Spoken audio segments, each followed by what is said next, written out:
Okay, I think I am live. So if you are here, if you can see this, go ahead and let me know in the chat just to make sure everything's good. We are writing a book today.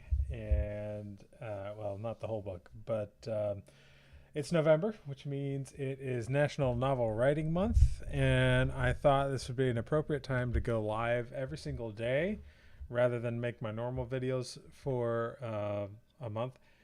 And when I say every day, there will probably be some days that I miss just because of, whatever factors. Um, there's definitely going to be some days, particularly Sundays. I usually take Sundays off where I won't be here. And so for that reason, we might actually have two live streams on some days and no live streams on others. But the point is, it's my goal to get through an entire book, most of which will be done um, while I am live here. So hopefully, I'm thinking within an average of 1 to 2 hours every day, we should be able to get an entire book written in the month of November.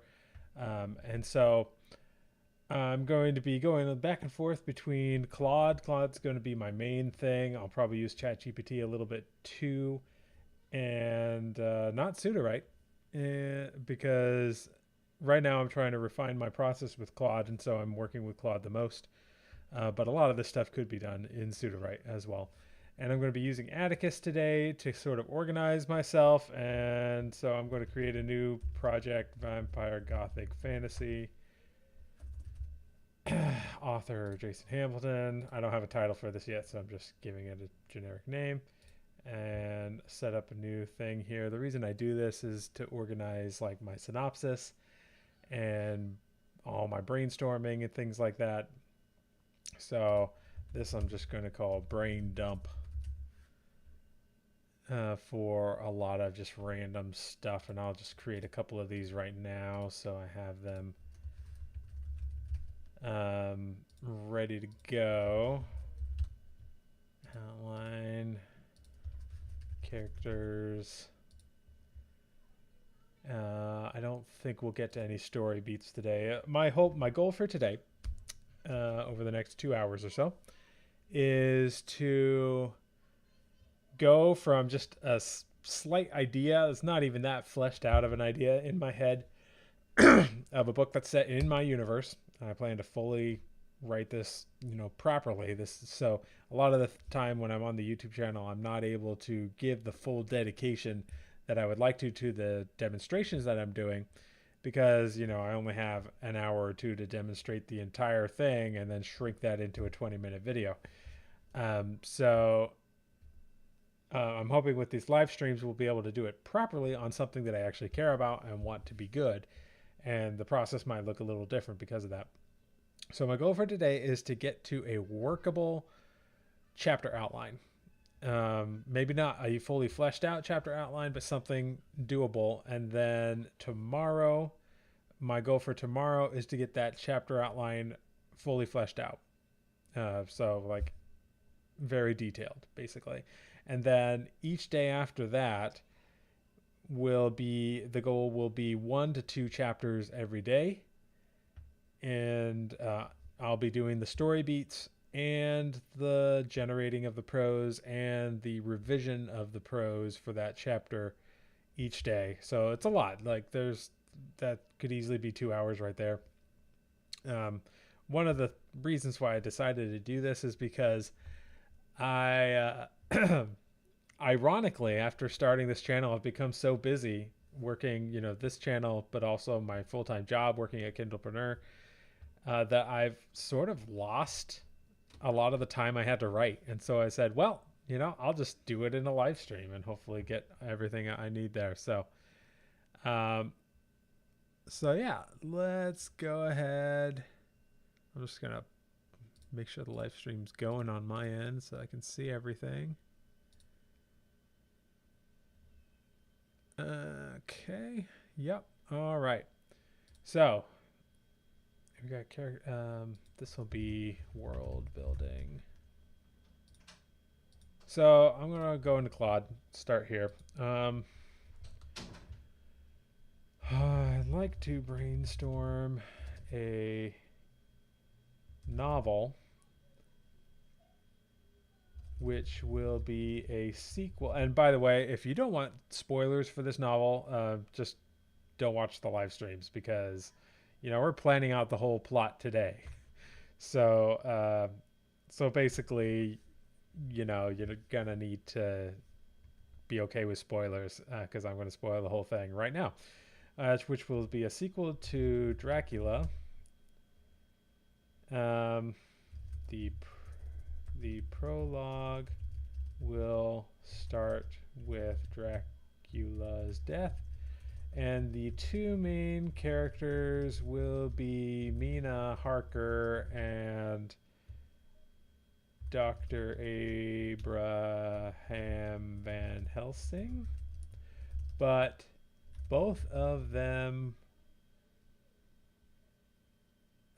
would have been turned at the end of the last book into, or at the end of the events of Dracula, into vampires, and are now dealing with being vampires in different ways. Van Helsing has isolated himself from the world in an attempt to you know what, I should really pull up my dictation software and it'll make this a lot faster. Has isolated himself from the world in an attempt to keep others safe. And Mina is now. Whoop, hang on. Mina is now.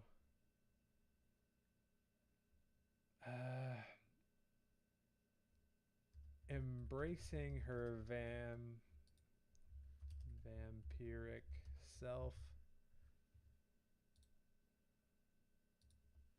but using it for good to take out other bad people in London and other monsters as well. I'd like the main plot to center around finding the brides of Dracula and any possible heirs they might have had.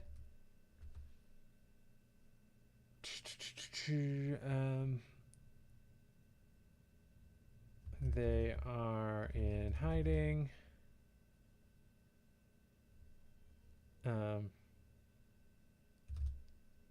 I'm just sort of word vomiting everything here. I'm going to turn on some dictation and see if that makes it faster.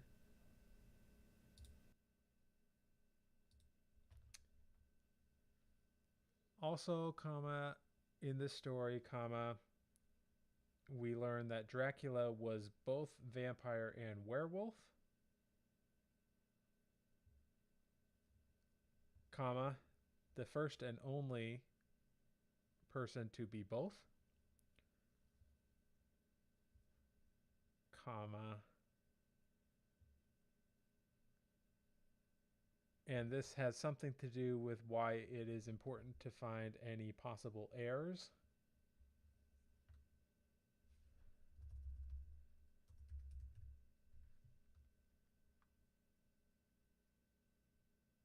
And Dracula's brides, comma,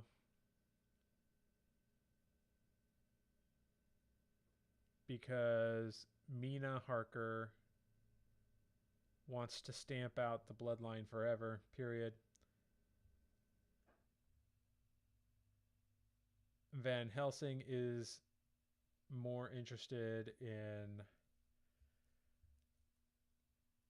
learning everything he can from Dracula, comma, is currently holed up inside Dracula's castle, comma, poring over Dracula's diaries and notes, comma, learning everything he can about vampirism.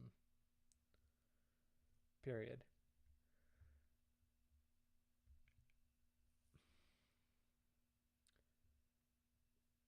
At some point in this novel, comma,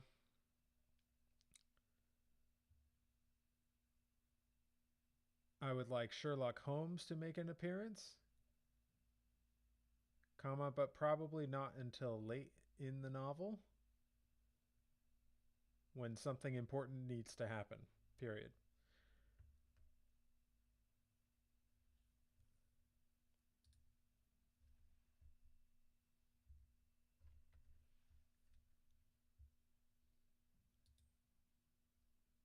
I would also like this novel to include other elements from other Gothic fantasies, period. For instance, comma, Dr. Jekyll slash Mr. Hyde. And Frankenstein could, comma, but do not necessarily have to, comma, make an appearance. Period. New line. Oh.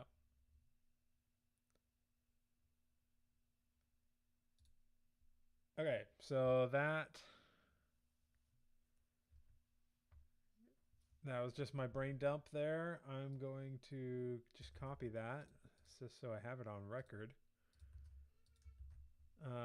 Because that's everything I've sort of put together in my head so far about what I want this novel to look like.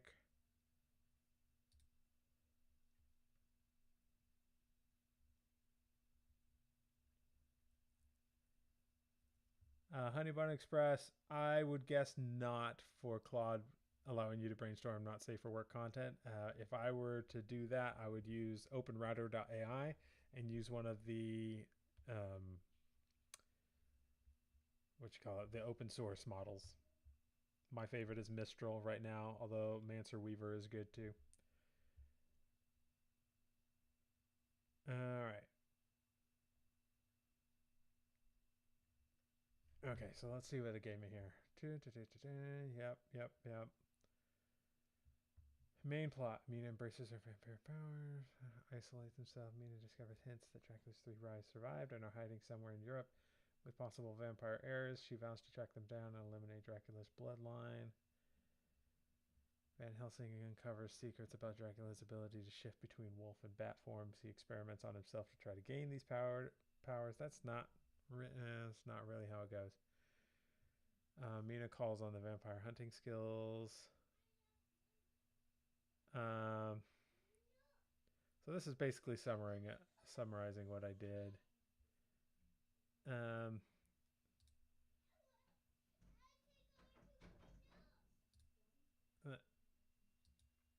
Give me a full book synopsis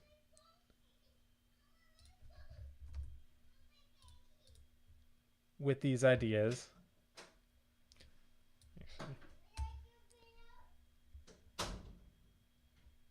Give me some ideas for the first act of this novel. Period. We would start with Mina Harker, comma, showing how she is embracing her vampiric nature, comma, and taking it out on the denizens of London, comma, but then she needs to find something, some kind of clue, comma, that leads her to believe that one or more of Dracula's brides are in London. Period. This should be related to whomever she was dispatching in London. Period. Brainstorm 10 options. Period.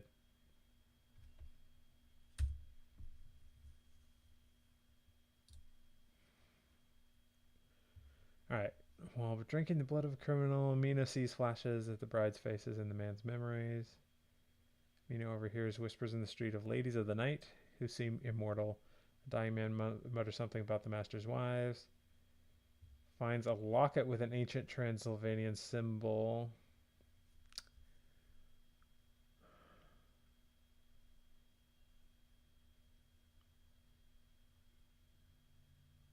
How about this? This is a good example of none of these work, but it gave me an idea. How about she is trying to find information on a gang, comma, and we see her feeding on her informant, period. But once she gets to the gang headquarters, comma, she finds that they are all gone, comma, some of them fed upon by other vampires, comma, cluing her into the fact that there are other vampires in London, period. New line.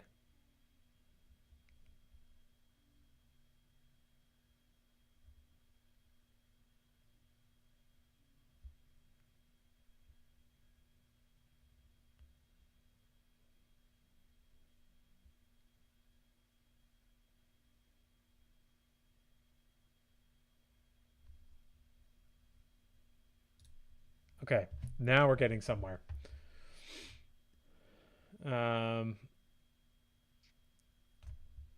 Yeah, now we're getting somewhere.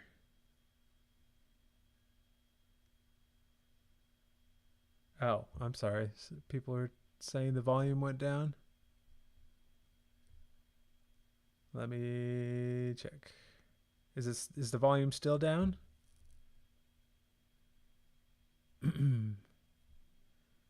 Still showing as working here.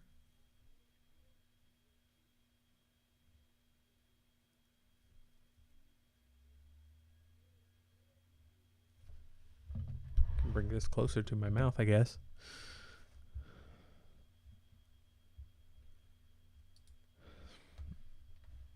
Okay. All right, let's keep going with this. So this is a good opening scene.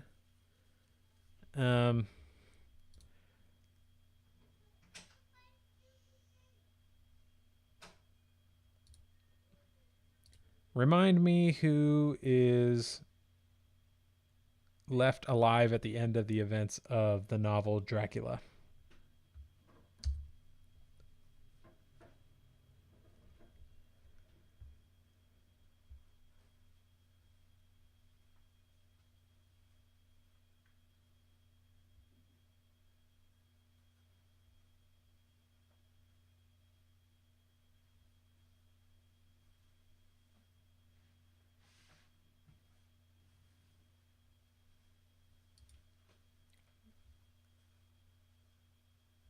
Who killed Dracula?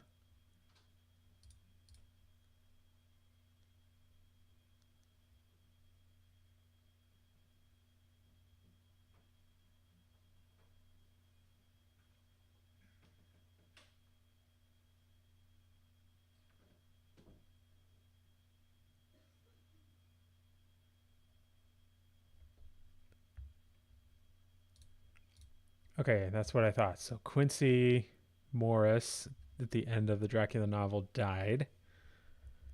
Okay, that's good.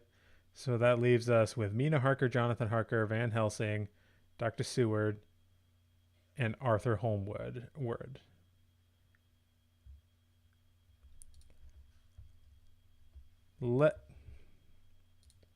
Let's assume that Mina Harker, comma, Jonathan Harker, comma,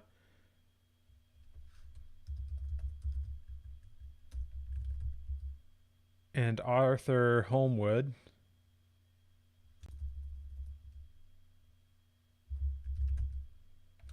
all formed some kind of coalition to ward off supernatural threats, comma, as well as fight crime in London. Period. So now let's imagine a scene where Mina Harker returns from her nightly escapades and has to discuss what happened with all of her colleagues. Period. They all know that she is a vampire. Period.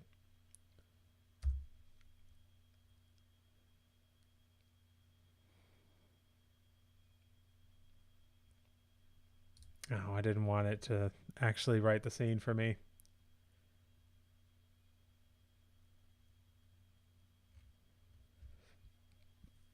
Well, I think I'm trying to go too linearly here. We need to brainstorm an ending.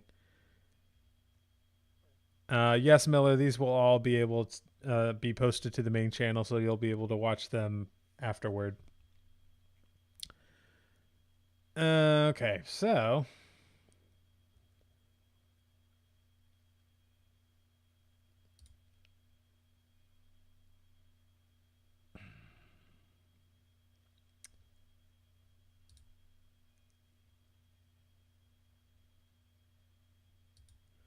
let's brainstorm an ending to this novel. Period. It must involve the brides of Dracula in some way, comma. The fact that Dracula could turn into a wolf and a bat is important, comma. Sherlock Holmes must be involved in some way,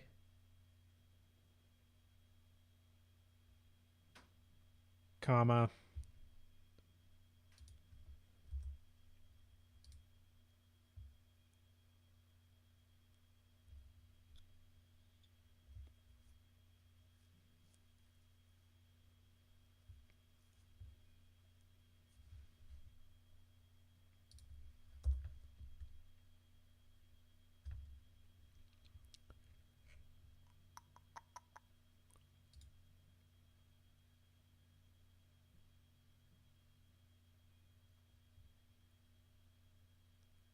And it must involve Van Helsing finally giving up and drinking someone's blood for the first time, comma. Somebody bad who deserved it, comma. But nevertheless, it is a horrifying moment for Van Helsing, comma, who has been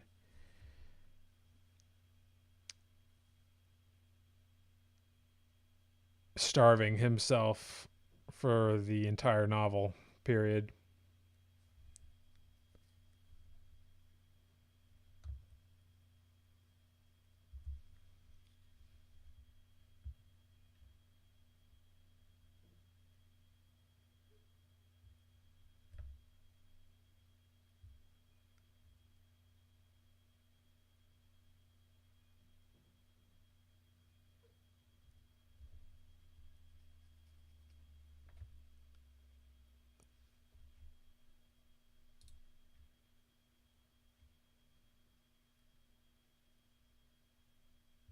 Oh, I actually like this. Plan to groom the young vampires to build a new empire of the undead. I need to do some world building brainstorming here because I want to find a way from a world building standpoint, and by the way, shout out in the chat if you have ideas as well, to link werewolves, zombies, and vampires all as like different variations of the same thing. Like if this were a Brandon Sanderson magic system, there would be a logic that explains all three. Vampires and zombies are actually not too far apart because zombies are undead and vampires are undead. And the only difference is vampires like drink blood and they're able to maintain their consciousness and all of that. And so I thought maybe zombies could be some kind of lesser vampire that is maybe less intelligent and is unable to gain that full sentience. I don't know. I'm actually going to open a new chat and play this out a little bit in my head.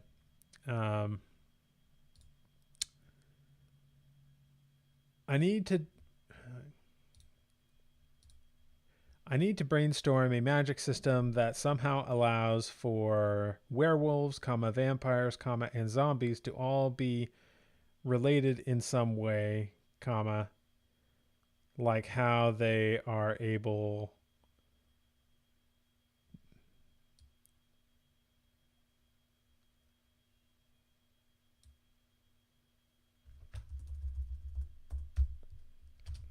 I would also like them to have something to do with the Cthulhu mythos.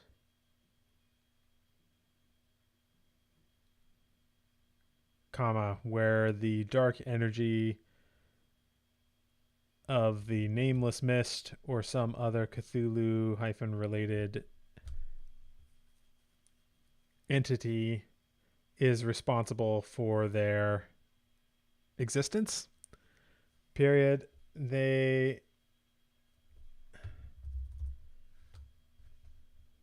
Hang on.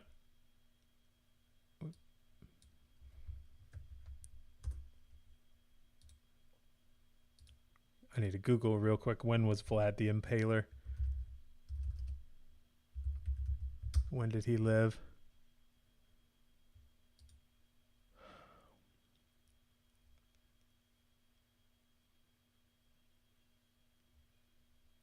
Okay, so the 1400s.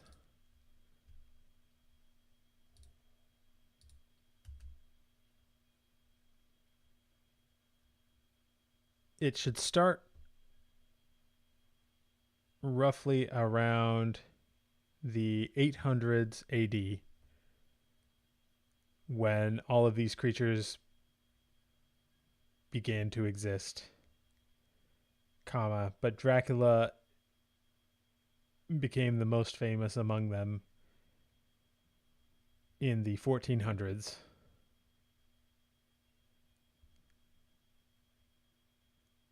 And was the only one to survive long term until he meets his end at the end of Dracula. Period.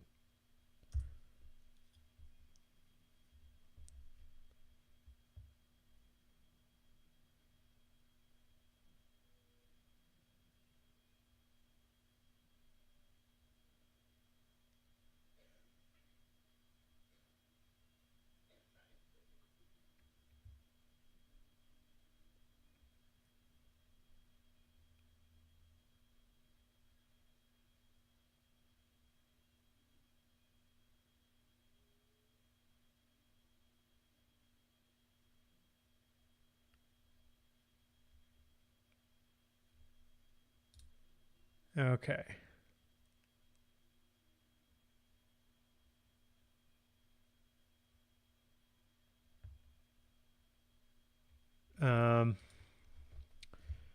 We'll say brainstorm 10 other options for what could link these creatures together.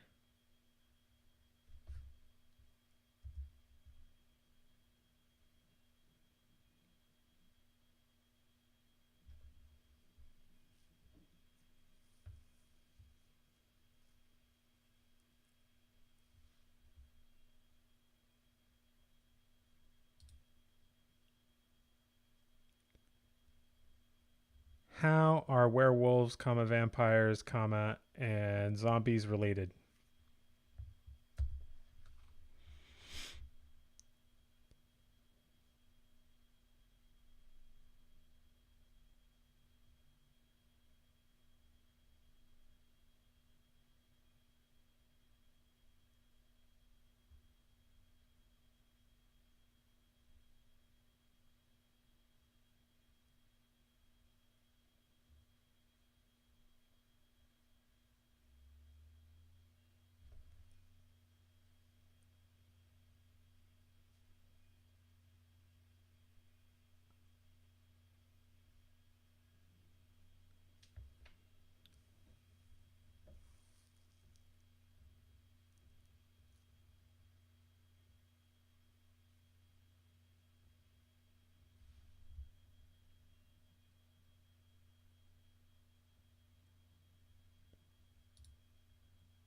Yeah, honey bun. So, um, yeah, like some kind of monster progenitor. I have a story which I'm not going to get into, but basically, there's going to be an opening in a Cthulhu. There's going to be some sort of Cthulhu related Lovecraftian portal that breaks open around the 800s. And so I could see that as a good origin point for vampires and werewolves and zombies. Vlad the Impaler lived in the 1400s, so that's where I'm going to put Dracula's origin story. It's not really that important, and um, but it could make a good sort of virus thing, which would explain, of course, why zombies and vampires are contagious if you get bitten by them, and werewolves actually. Um, so yeah, that would make sense to make it a kind of virus, but like an eldritch virus, a Cthulhu related virus. Um, but here's the thing: like werewolves feel different to me. Vampires and zombies, they have some more obvious things in common. Um,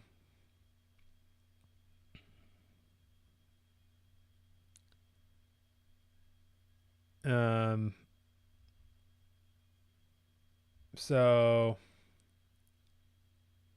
but there's obviously similarities too. Like they have weaknesses to silver. They spread the infection with bites. Um, I actually have some really cool world building details about why vampires don't like sunlight and are allergic to garlic and silver and um, things like that. There are some vampire tropes that I'm going to ignore because I think they're just dumb and would make the story far less interesting, like having to live or having to sleep in a bed of earth from their homeland. I think that's dumb. Um, but actually, I came up with a really cool thing about why they would be adverse to crosses. I'm going to make it so it's not just crosses, it's any religious symbol, especially religions that are present day and strong. So crosses, of course, would be a big one, but like Star of David, all kinds of things would potentially repel them. And so zombies. I'm just going to put this in my brain dump. Actually, I'll put it in the world building. How? Let me pull up my thing. How vampires, comma zombies, comma and werewolves work.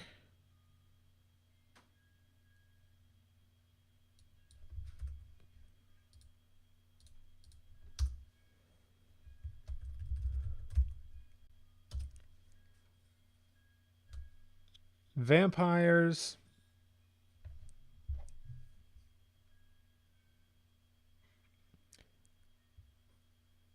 cannot go out in the sun, comma. They are adverse to crosses and other religious symbols, comma.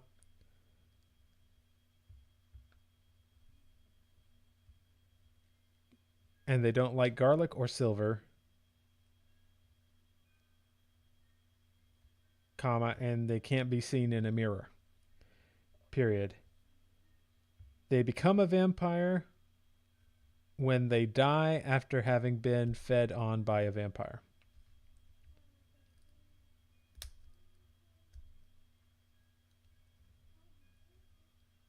Period.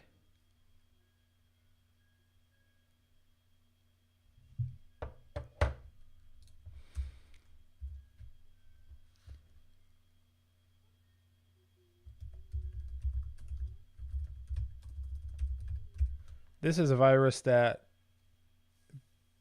began to spread out of an outbreak in the 1800s involving Vikings.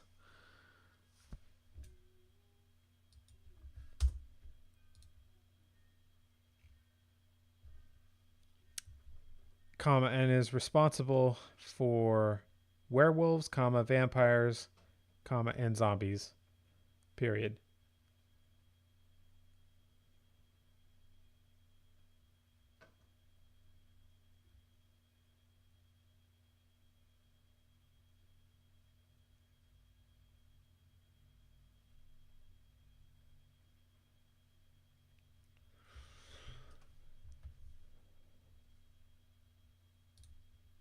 They say that watching a writer at work is very boring because half the time it's just like staring at nothing. Yeah, that's kind of what this is right now. I'm just sort of trying to figure this out. Um, Werewolves, vampires, and zombies.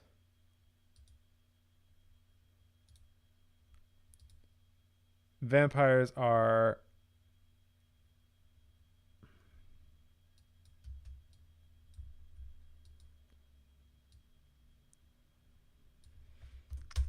uh,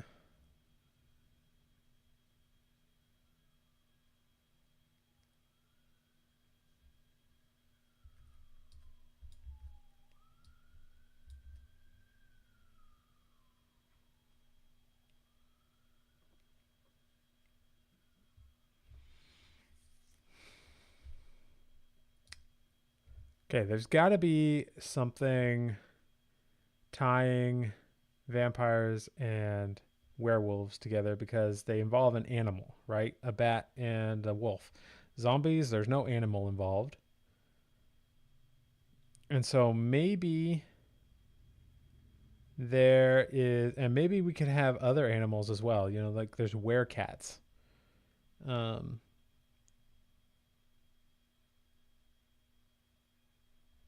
um, so maybe this is a virus that, like, maybe in its pure form, its most aggressive form, it's what creates zombies. Um,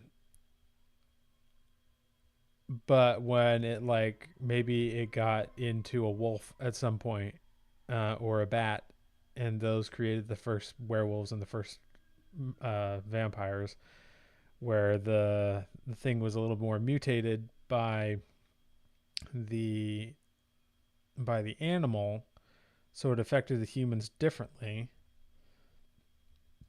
Um,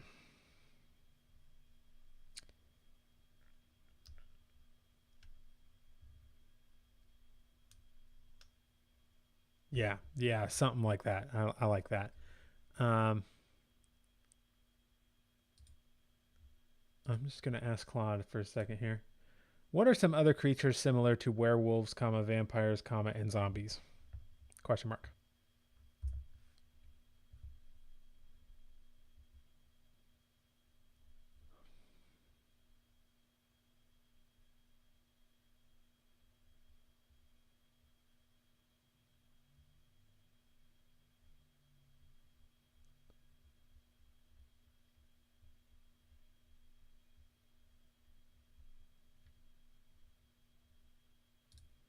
Okay, that gave me a couple. I'm not going to use most of these, but some of them I think could work.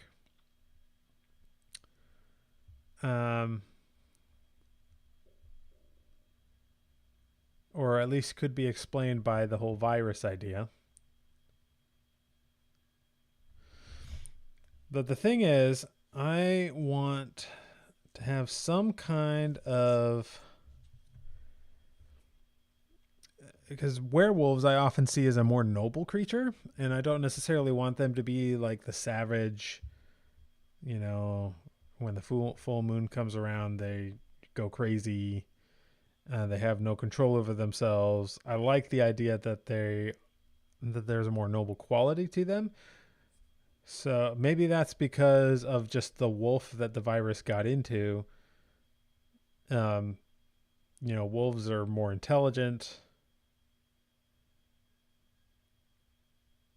Um, but they're predatory animals still. Maybe this could only be something that happens with a predatory animal. Or you could have like a were cow. That wouldn't work. All right, so I'm getting my ideas together here. Some of this is probably boring to some of you, but um,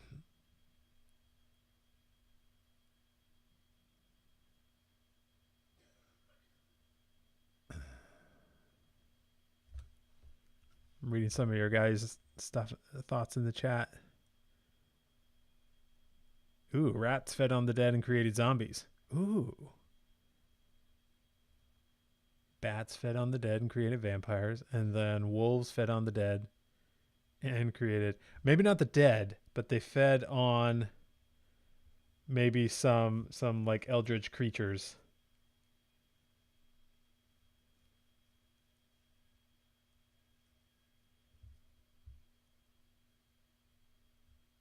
Okay, I like that. I like that a lot actually, and in fact, that fits perfectly because um,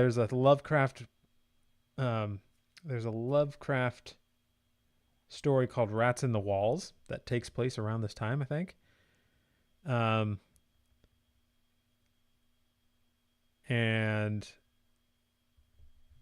and I've been thinking of ways to incorporate that story just like as a side reference, not necessarily a main thing, but like maybe something that Sherlock references at some point. Um,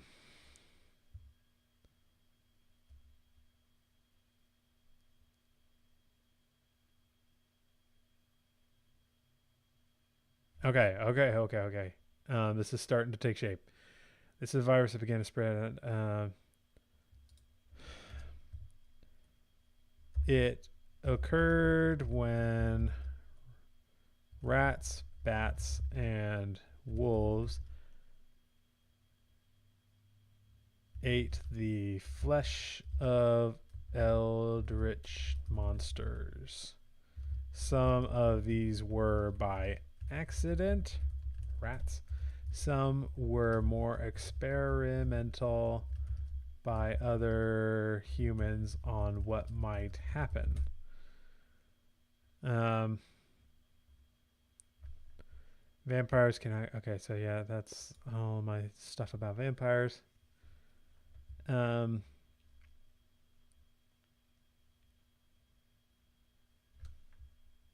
can't be seen in a mirror. Um,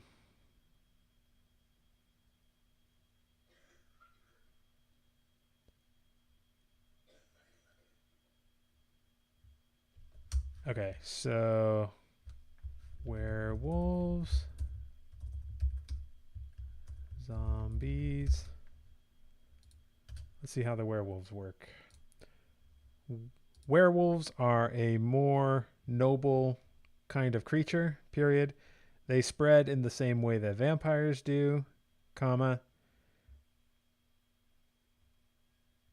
but maintain more of their humanity and the other noble qualities of a wolf, period. They are able to retain their consciousness when in wolf form, comma, and rarely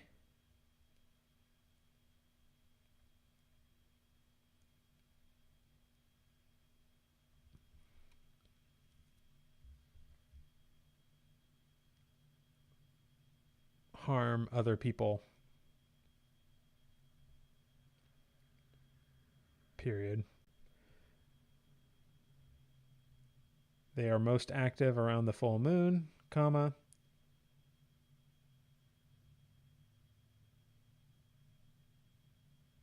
and can only be killed with silver, period.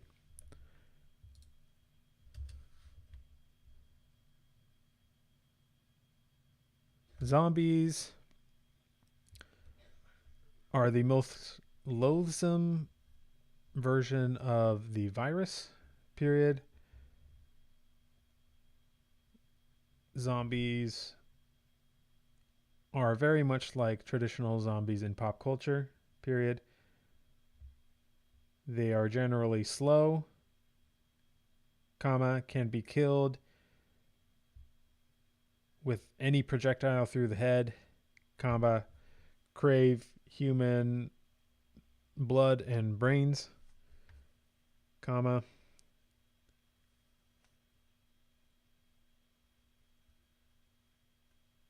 and are highly infectious.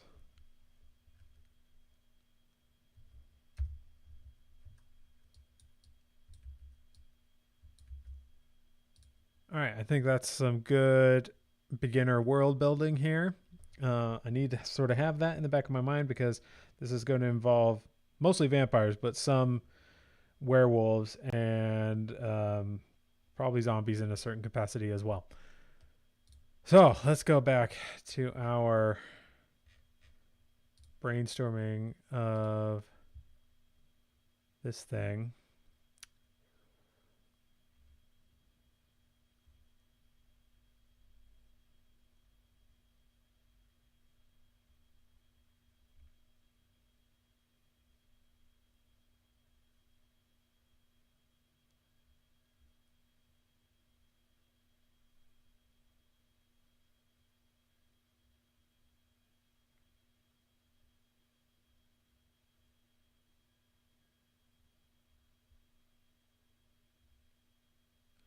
All right, I just need to, again, sort of jot down my thoughts here.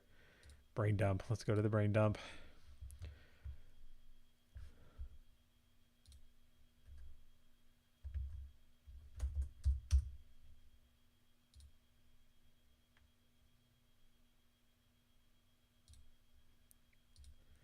Should start with an opening scene of Mina taking out a group of lowlifes in London, comma, and interrogating them to find out where their hideout is. Period. She reaches their hideout, comma, only to find that everyone there is dead, comma, clearly by someone who has vampiric powers.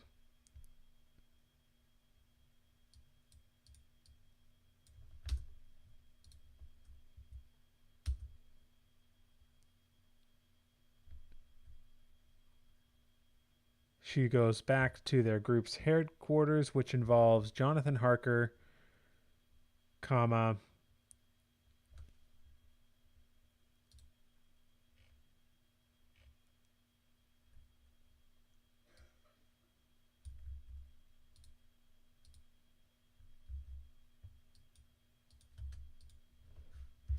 it is in this meeting that we learn that Van Helsing is not with them, comma, and has holed himself up in Dracula's castle. Period. At some point, they have to go and find Van Helsing in Dracula's castle to tell him the news, comma, because they want his help to find the brides. Period.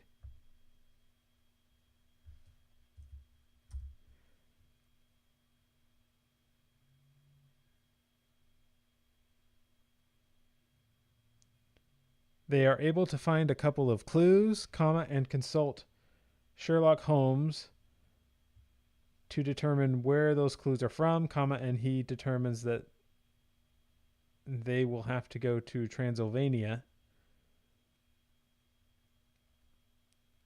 to find the source. Period.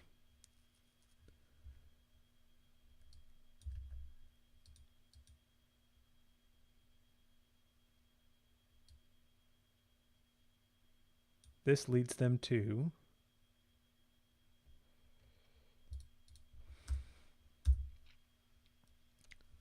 Van Helsing is reluctant to help them, comma, but has information of his own that is able to aid them in finding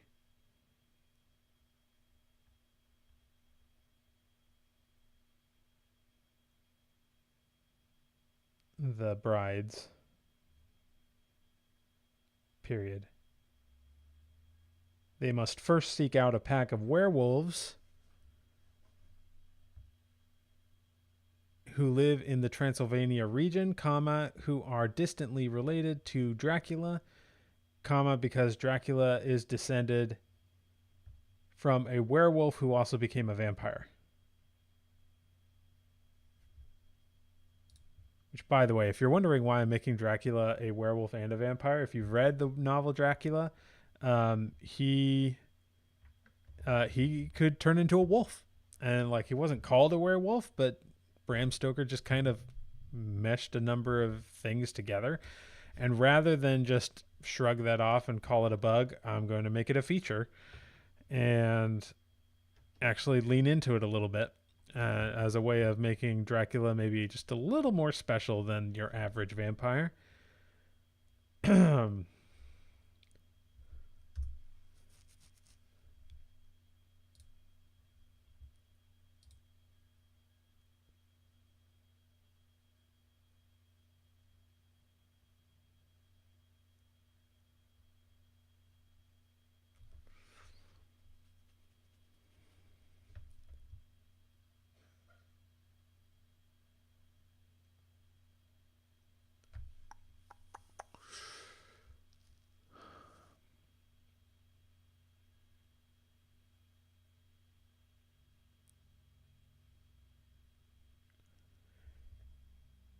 As they seek out the brides, comma, they unravel a plan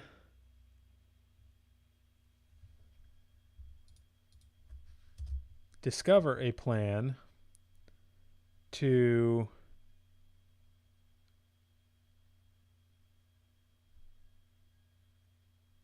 create a host of zombies. Period. Perhaps they discover some experiments conducted by the brides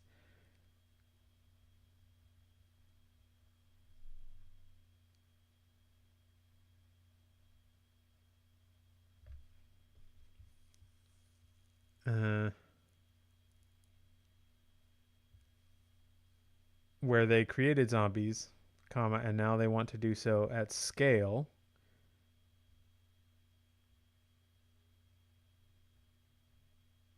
comma, by releasing a bunch of plague rats into London.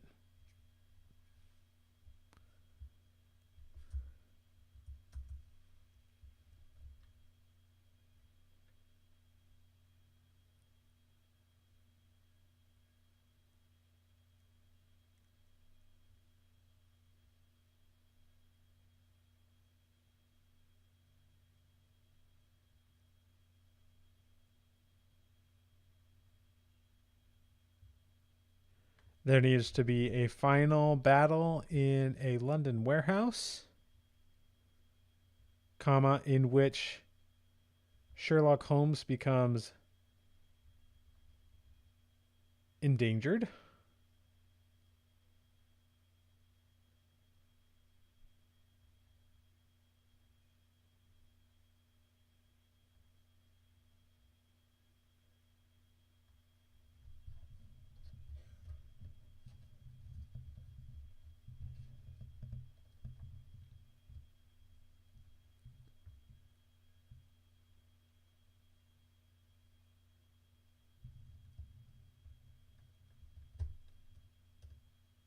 Hmm.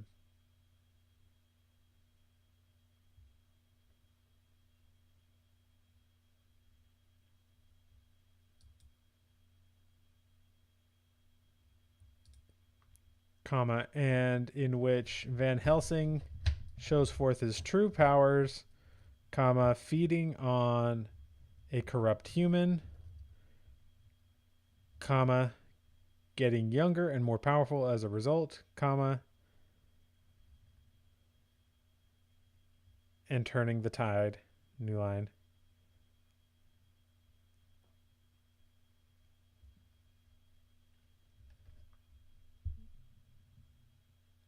Um,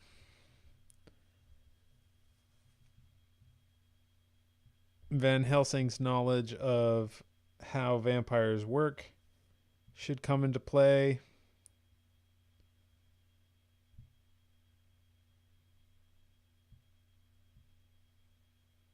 New line. At some point, John Watson should show up to save the day, comma, bringing a pack of British werewolves with him.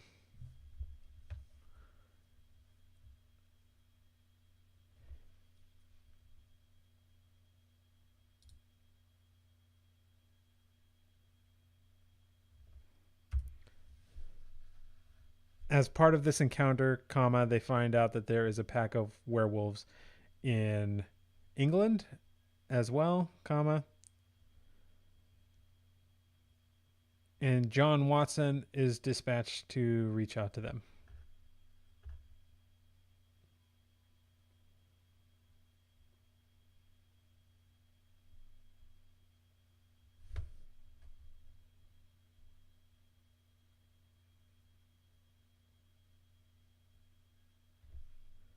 Period. These are the Hounds of the Baskervilles.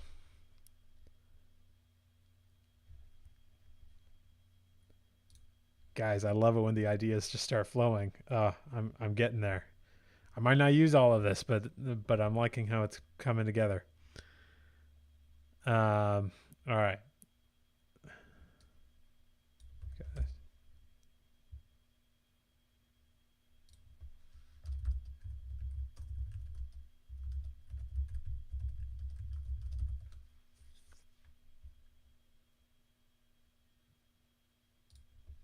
I want to just say, who was the Hound of the Baskervilles?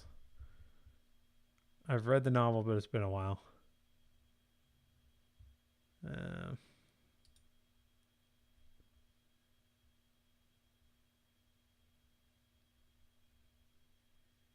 Oh yeah, so it was a scam. Okay, that's fine, but we can have our own Hounds of the Baskervilles. Or maybe he was like, yeah, I don't know.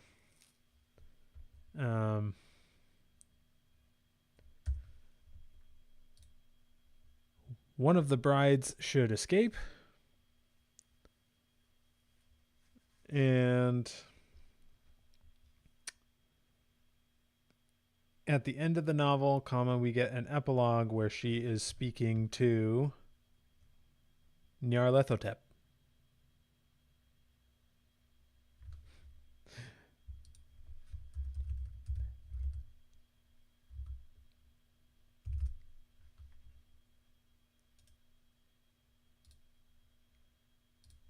Probably spelling that wrong, but I think. Hang on. This character, Nyarlathotep, is a Lovecraftian character, in case you didn't know. An important one. Okay, so we've got a couple of major story beats here, and I want to start getting this into something resembling a loose outline, and we'll probably spend the rest of the time doing that. I'm going to use a 24 chapter novel outline for this, just because I keep recommending it. Go and grab it from my website. You know what? I'm just going to we're going to turn this into a super prompt, all right? Let's see. Because I want to use this entire thing and see how that works. So we're going to take this entire thing. It's a very long thing right up till there. I'm going to build this super prompt in here. We're going to call this outline super prompt. And we'll give this 2 brackets. And we'll call it outline template. Outline template. And I'll paste that entire article in there.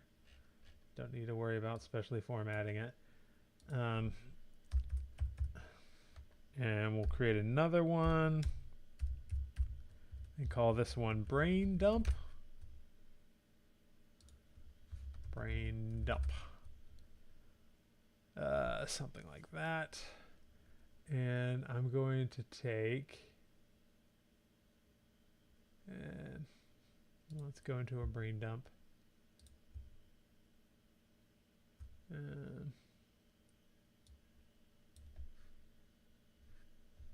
Well, let's just take this and put the whole thing in there, and I'll trim it here to make sure that it is everything I want it to be. I'd like to outline a novel, which would be a sequel to Dracula. Prologue.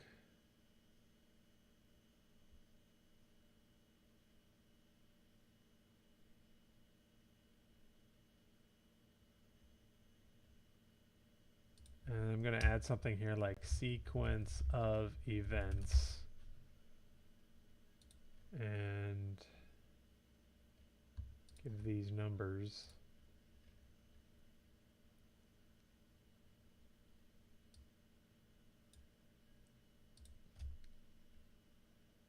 And then let's see.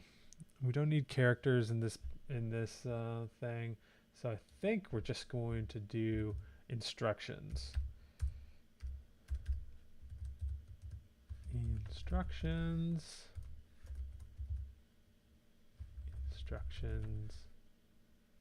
Oops.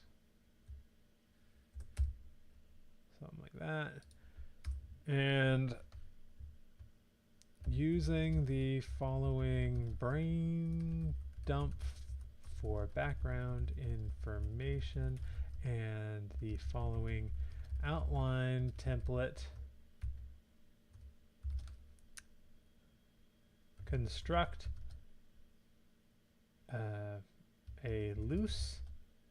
construct an outline for a Gothic, we'll say Victorian Gothic fantasy novel.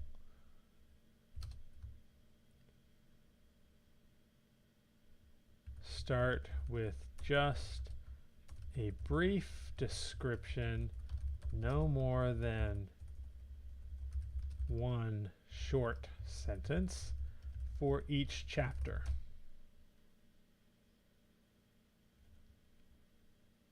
And we'll start with that, and maybe I'll tweak this prompt as we go. But we got a good brain dump. We've got a good template, so we're just going to put this whole thing in here.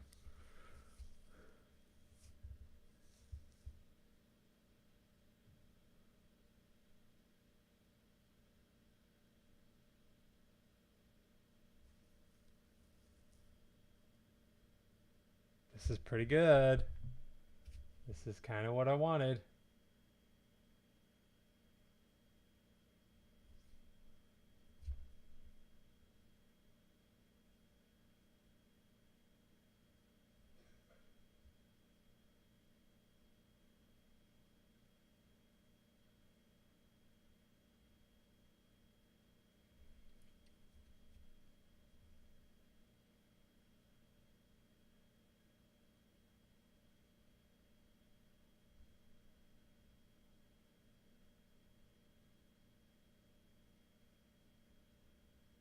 Okay.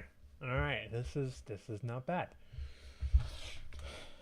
I'm going to take this and I'm going to validate it right now. So we'll go here to outline. I'm going to paste this in. I'm going to add a prologue. We'll call this prologue. We see the death of Dracula and what was his name? Quincy, I think. We also learn that Mina and Van Helsing have been injured by Dracula and both have been turned into vampires. I need to figure out exactly how that happens, because in my mind, the way it works is it's not just if you get bit by the vampire, you have to like die after having been fed on by the vampire. So and in the book you kind of get the sense that Mina is definitely a vampire, so that's nothing new. But Van Helsing, that's entirely my thing. The reason I picked that, and I know some people are gonna be like, what? Van Helsing's supposed to be the vampire hunter. Why is he a vampire? The reason I did that, and you know, I'm going to get real here for a second. I knew that one of the next few books that I wanted, or a future series that I wanted to write, would have something to do with someone, a man, dealing with some kind of an addiction. Because I've been dealing with food addiction for a while, and it's been a huge issue for me at times. I'm currently doing well, but when I'm not doing well, it's just like it's the worst, and your brain literally is fighting against you, and it feels like I'm a different person. So when I got this idea, like, well, what if I have a vampire that doesn't want to be a vampire, and the relationship with blood for a vampire is like an addiction, then that, like, I could see it in myself, like how I get around sugar if I've had sugar recently. Like right now it's Halloween and my daughter has a whole bunch of sugar, and I'm totally fine with that candy being around because, first of all, candy doesn't really bother me that much. I'm not too tempted by it. I'm more of a homemade baked goods kind of person. But if I were to eat any of that sugar, like, oh man, it would cause problems probably for months down the road before I'd be able to sort of get it together. And it's very much an addiction. So I hope that's not too much information. But that was kind of my motivation behind wanting to do something with a vampire, or with at least a male protagonist who has some kind of an addiction. And the vampire seemed the perfect fit. And I've had this idea for a while of doing something with Van Helsing and Sherlock Holmes and other sort of almost gothic pulp creatures from that time period. I'm not going to, based on what I've got so far, I don't think I need to bring in Dr. Jekyll or Frankenstein, but I want to bring them in at some point so that maybe in the sequel. But I don't need to necessarily do that in this book. We can keep this book relatively simple and standalone if it needs to be. And then I can, have a little hint at the end for a sequel. I think those are the best first books in a series where it stands alone. Star Wars is a good example of this. The first Star Wars was really good as a standalone book, but there's just enough to tempt you to think about a sequel. Anyway, I'm going to read through these. Yeah, Jules Verne too.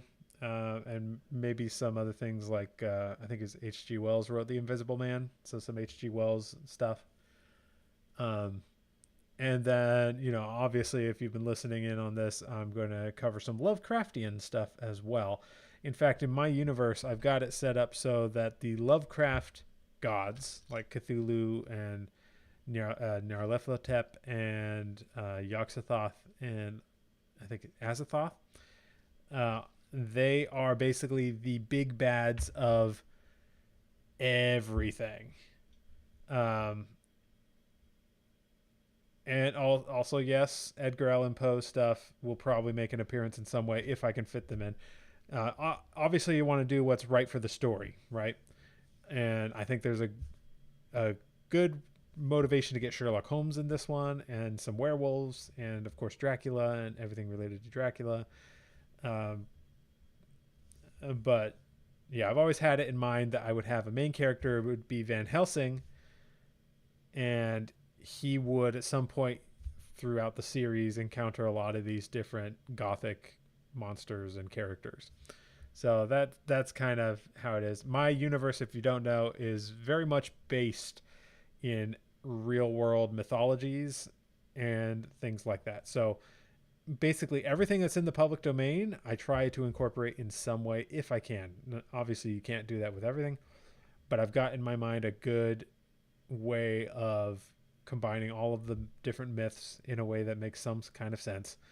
And then I have a big era that I plan on fleshing out, taking place about 500 AD. That's all the Arthurian stuff. I don't really plan on writing any fairy tales, but there are places where the fairy tales could make sense. And then this whole Gothic era of the 1800s is an exciting one for me. I wasn't sure when I was going to get to this, but then once I had that idea of doing the vampire story as like an addiction, then that was just like, okay, that's going to be what I do.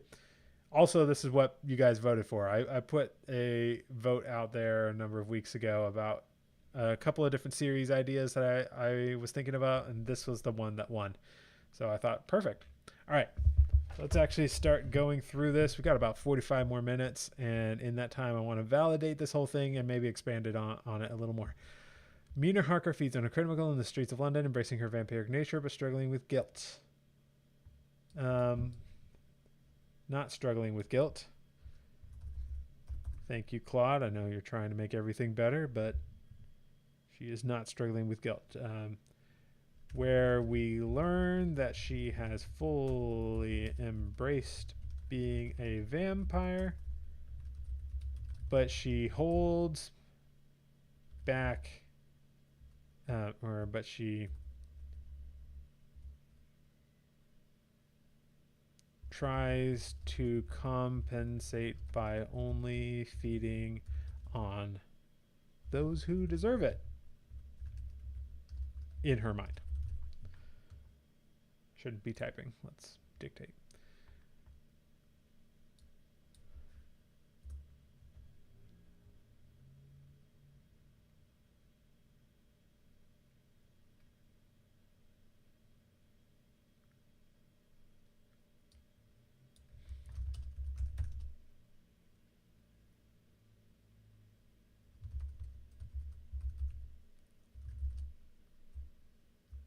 Jonathan Harker, comma.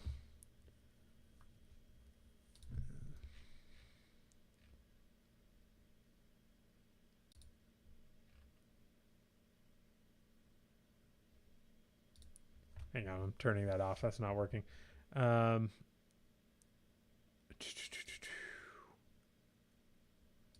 Let's go back to the brain dump. I need. Where'd I put all the names? Here they are. Jonathan Harker, John Seward, and Arthur Holmwood. Need to remember that. Let's go back to the outline.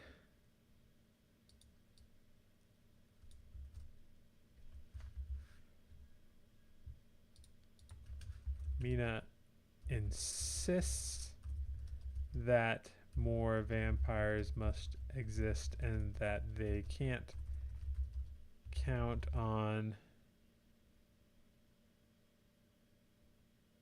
they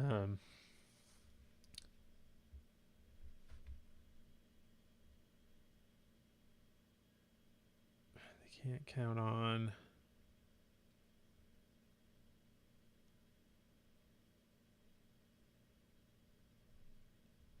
the idea that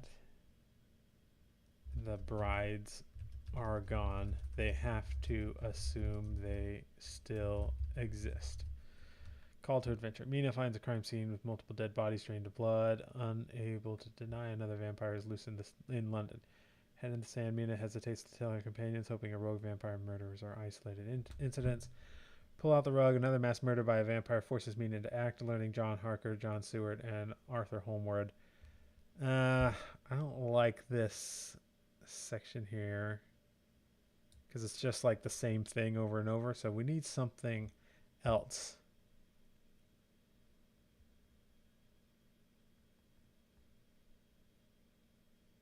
Also here, enemies and allies, this is where we should bring in Sherlock Holmes.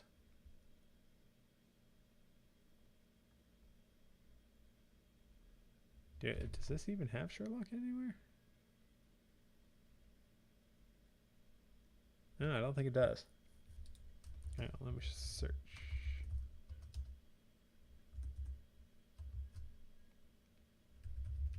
Nope, no Sherlock in this.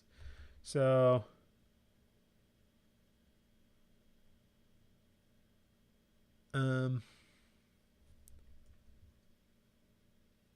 here's what I'm gonna do.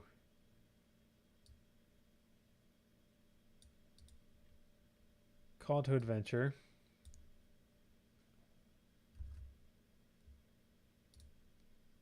These three I didn't like, so let's say redo these 3 chapters to be something more unique and not just a repeat of the kind of thing we've already seen. Also involve either Sherlock Holmes or John Watson in some minor way. Like Mina runs into them at some point, but doesn't stick around.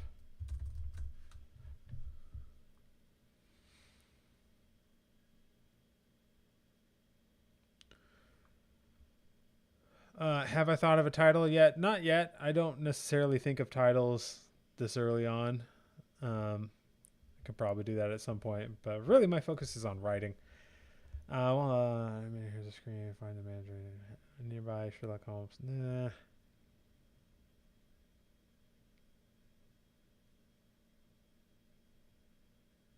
At a society gala. Okay, okay. I like the change of scenery. Let's try something else. Let's converse with the AI a bit here. Oh yeah, the irregulars would work. Children. Um,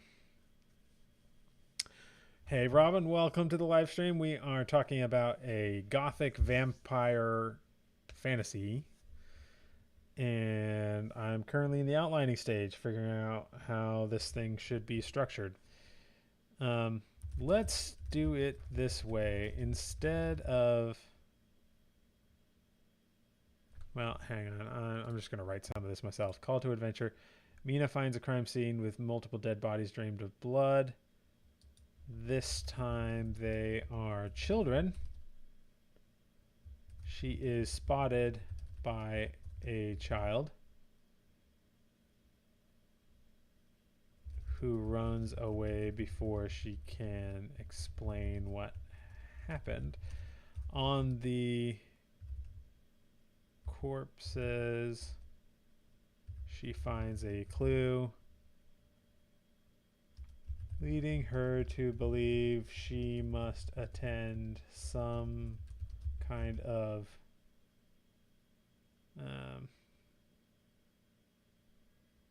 vampire children are super scary. That's true. She must attend some kind of gala.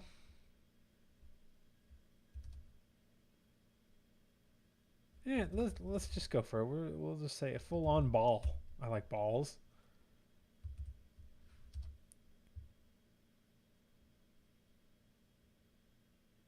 Actually, we need a better reason for like why these people are dead. We know that the brides of Dracula are, their ultimate goal is to build a zombie army. So they got to be experimenting on people. They would experiment probably largely on the lowlifes, which is why we maybe missed, like in the very beginning, we saw that there were a lot of them killed. But then they would also probably go for the homeless and like the homeless children and stuff out there. So instead of dead bodies, yeah,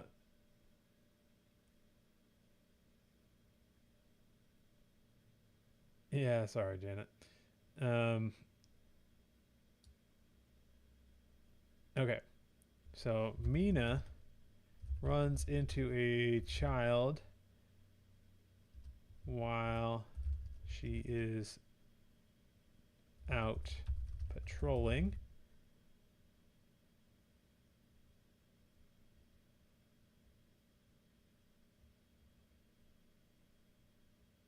And the child informs her that other children have been going missing. She decides to look into it. The child gives her a clue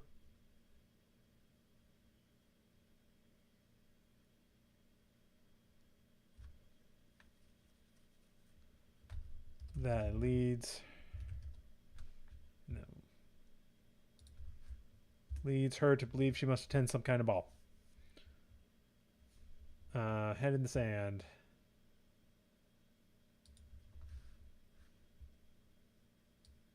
The rogue vampires the rogue disappearances. No.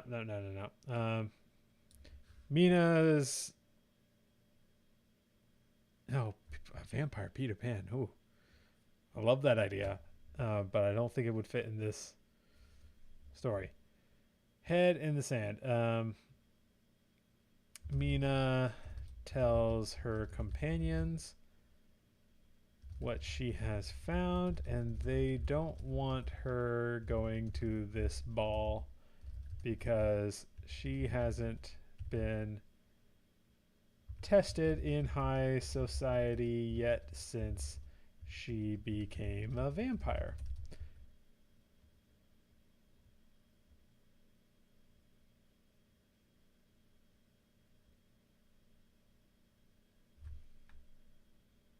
Um,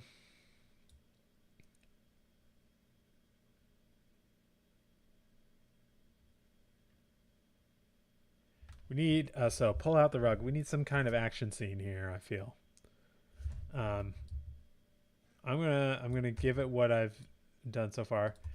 I've edited the first 5 chapter summaries.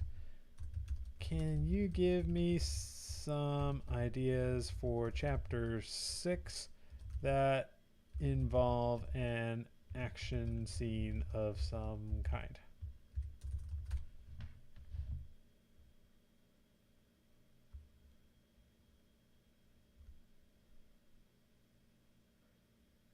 Pull out the rug. Mina secretly attends a mysterious high society ball alone. No, I don't really want to do that. Well,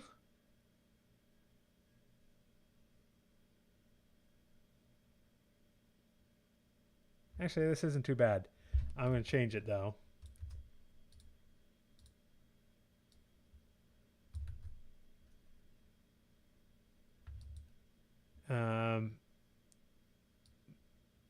Mina insists on, well, actually here this could be part of the previous. Mina insists on going to the ball, finally convincing Jonathan Harker, her husband, to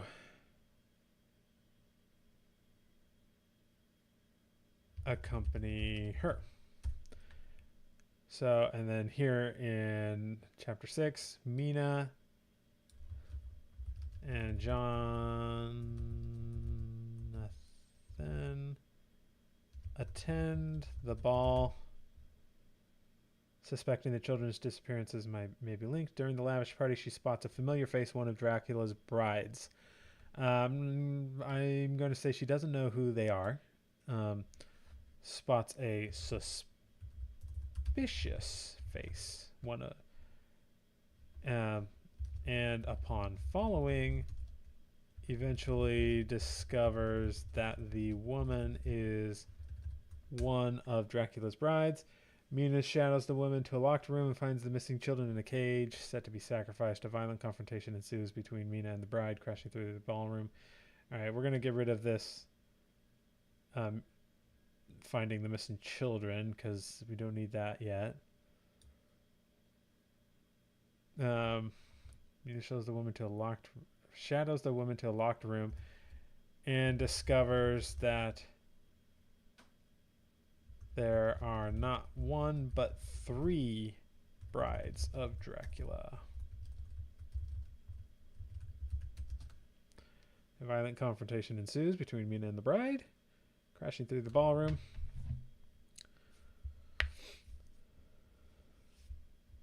And the horrifying scene forces Mina's companions to finally accept the continued threat of Dracula's line.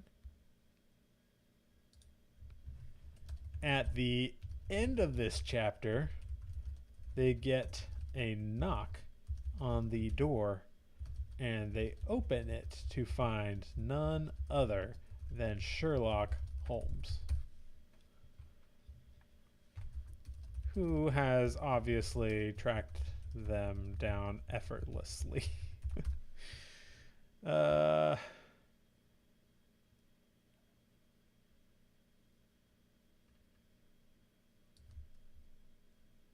right. So I like what I got here. Let's continue on. Mina's companions agree to search for Dracula's heirs, though Van Helsing remains isolated in Dracula's castle. The group investigates the crime scenes. Yeah, none of this particularly works exactly. Discovers a vital clue the others have missed. Realizes they face multiple vampiric enemies, not just the rogue ones.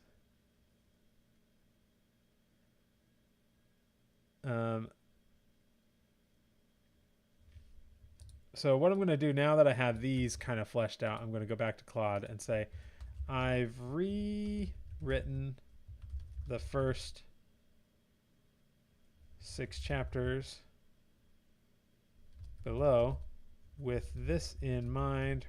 Rewrite the remaining chapter summaries. Make sure to keep the summaries short. No more than 1 short sentence each. And give it what I've done so far. And hopefully that will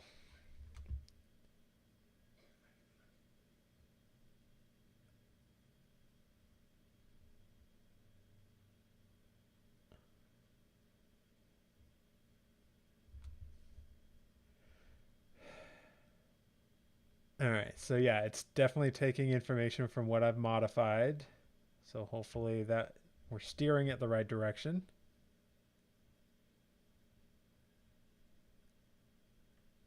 I'm going to read this through. Holmes struggles to find leads until Mina realizes her vampiric skills can aid his methods. Mina's sharp questions help Holmes deduce a clue that breaks open the case.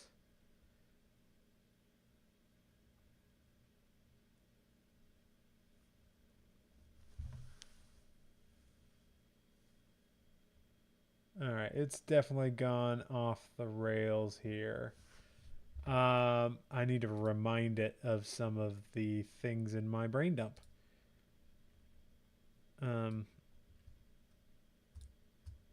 Let's see.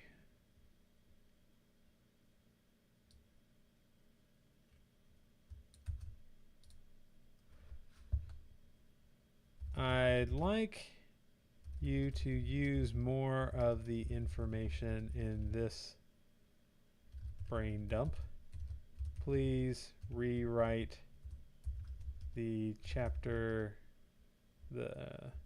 remaining chapter summaries with this in mind.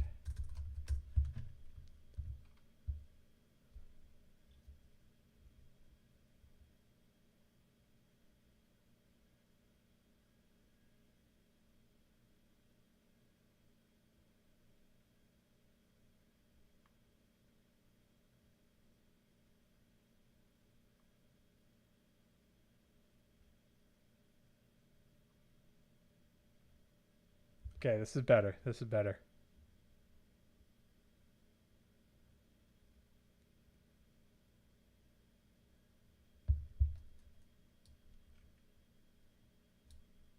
All right, we're going with this. Let's go back to the outline. Paste this in.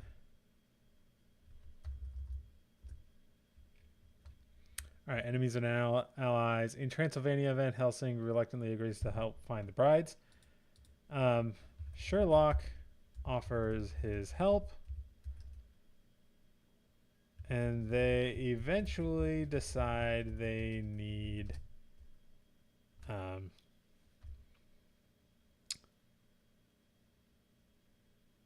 Van Helsing, who has been sequestered away in Transylvania.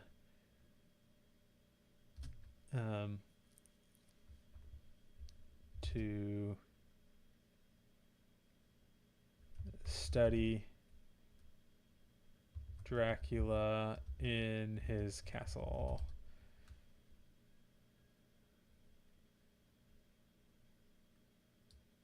And I'm going to say, in Transylvania, Van Helsing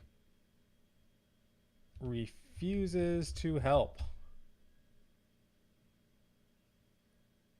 I'm going to add a separate, an entirely new chapter here, because you can do that. Van Helsing explains his situation, why he no longer um,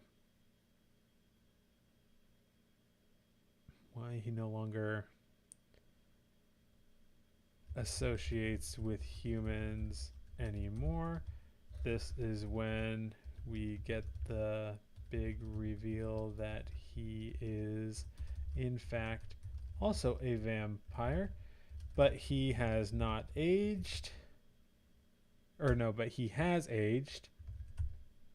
So he still looks like they knew him, an old doctor.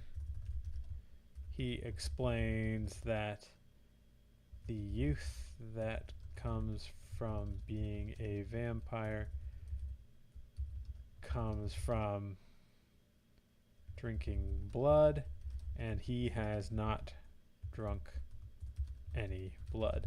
This mystifies and slightly horrifies Mina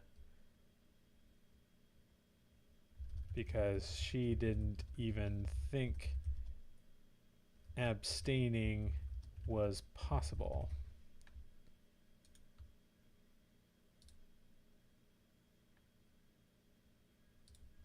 After some long conversations, Van Helsing sends them to, or Van Helsing agrees to help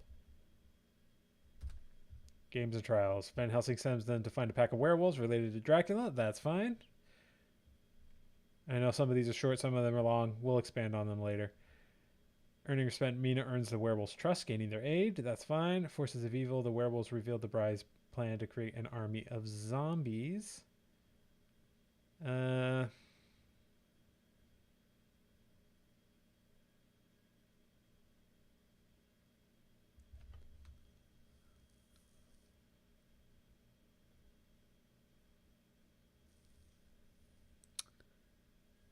Forces of evil. What's supposed to happen in the Forces of Evil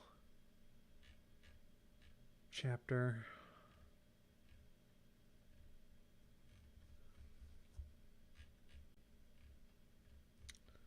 Stakes are raised as the forces of evil become more apparent and the antagonist is revealed. After gaining some confidence, the protagonist now faces the true dangers and implications of their involvement. This conflict, whether direct or remote, provides a clearer understanding of the antagonist's ultimate goal, humbling the protagonist.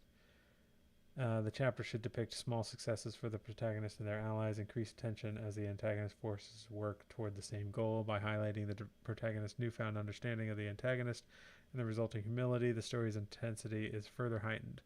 All right, so what are some ways we could do this?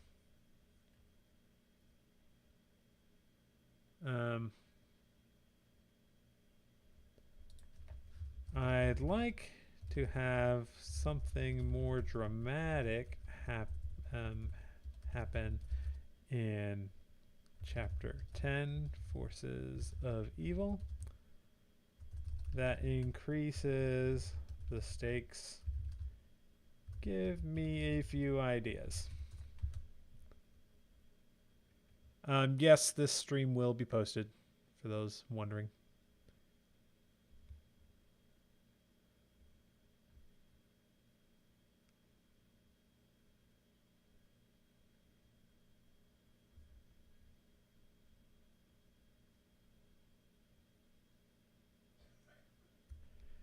How about...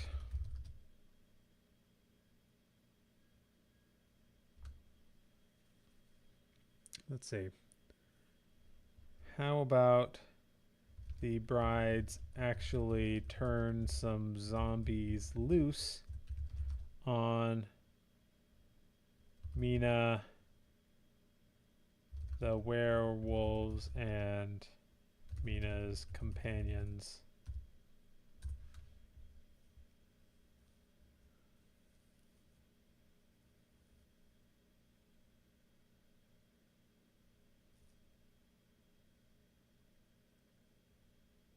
Yeah, something like that is good. Um,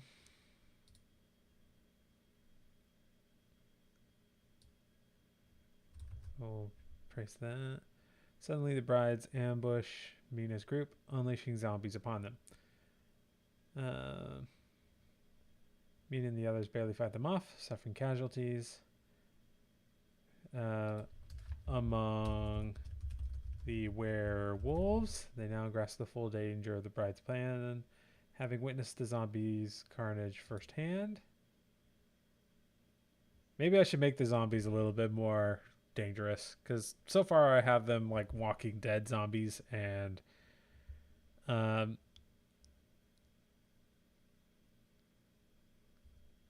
we should have someone die at this point.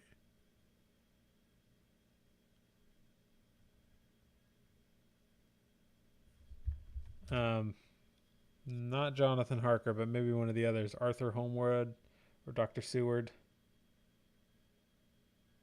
Let's do Arthur. Let's kill Arthur. Arthur gets bitten, and they bring him back to Dracula's castle. And then in Problem Revealed, Arthur becomes a zombie.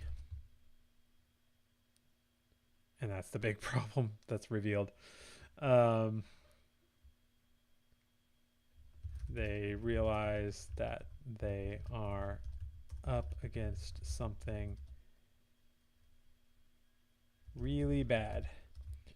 Van Helsing also realizes that in this scuffle,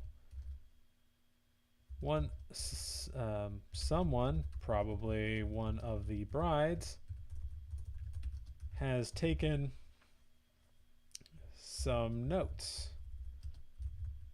or taking some of Dracula's notes. These notes will be important later. I don't know how, but I feel like that's a good... We got to get some kind of justification for why they are there.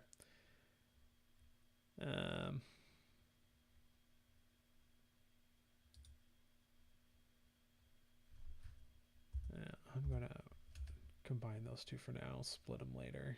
But I want to keep this in the 24 novel chapter outline. Van Helsing reveals only he... Yeah, so this is good. But what special vampiric knowledge?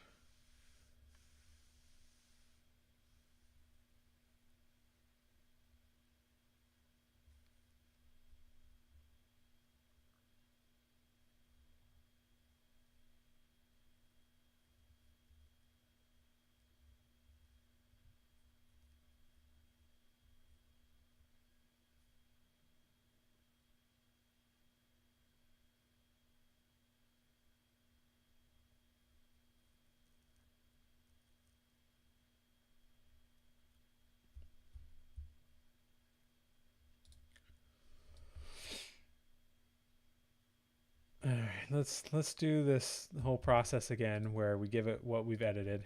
Here is what I've finalized so far, with this in mind and all of the above notes. Plot out the remaining chapters. We're about halfway through this outline. Probably not going to make it by 9, but I'm going to finish this. We're going to get this done, however late it takes us. Truth and ultimatum. Van Helsing reveals only he can defeat the brides using special vampiric knowledge from Dracula's notes. He makes Mina decide if she will embrace her vampire side. Mina vows to master her vampiric skills and stand with Van Helsing against the brides.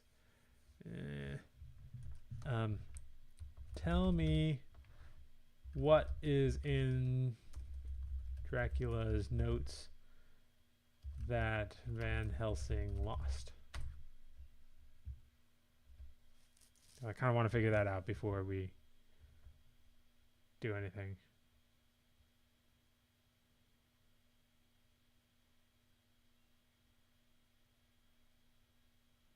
Oh yeah, should be some detail.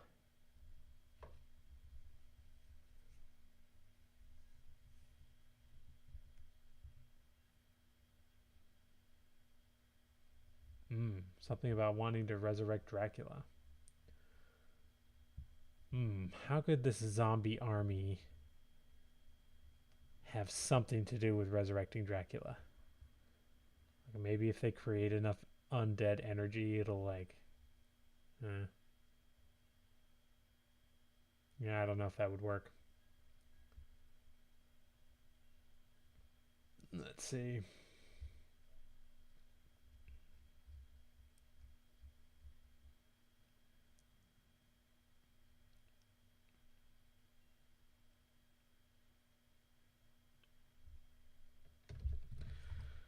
Let's say it contains information about how to create zombies and involves some kind of special ingredient.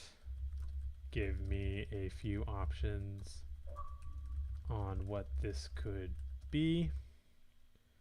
And Sherlock deduces that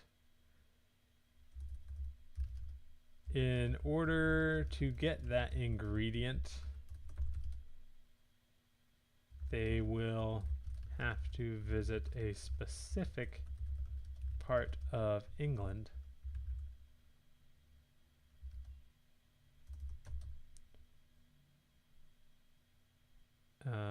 Extrapolate.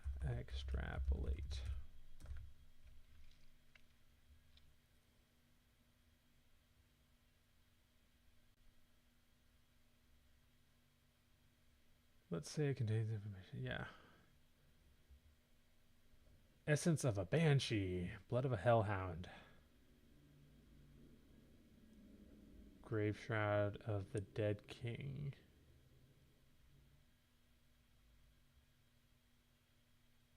Tears of say, yeah, this is not quite what I was thinking.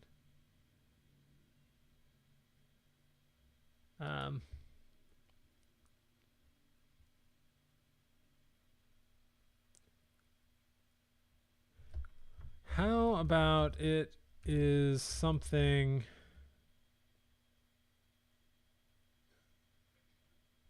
to do with attracting all of the rats of London so the brides could use them to spread the zombie infection.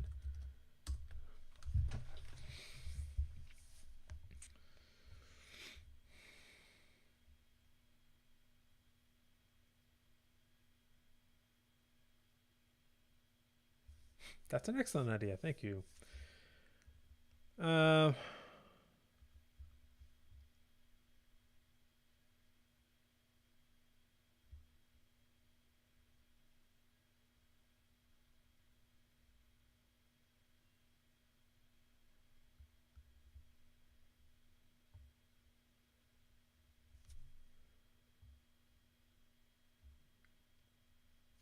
Contain a ritual to attract and control all the rats in London.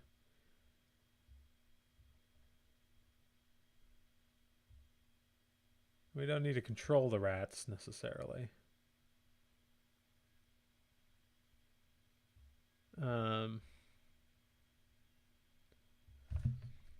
What would attract rats? Attract a lot of rats in real life.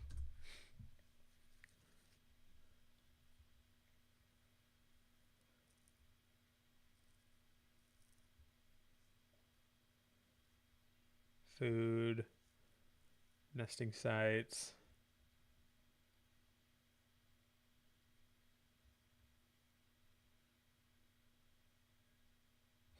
water, predator removal. Maybe it could be like cat poison. I'm going to run away from this a little bit for a second here, and I'm going to say, hypothetically, assuming Dracula died and turned into vapor.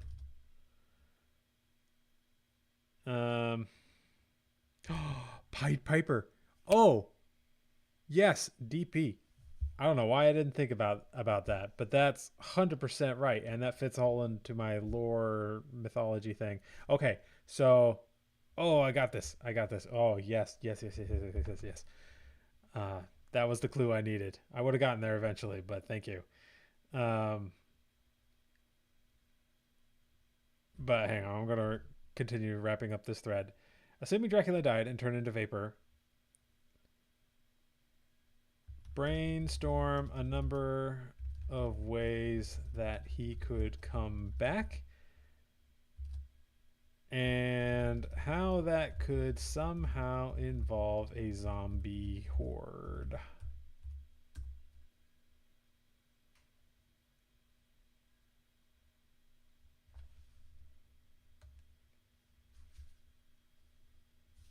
His vapor essence possesses the bodies of the zombie horde. Oh gosh.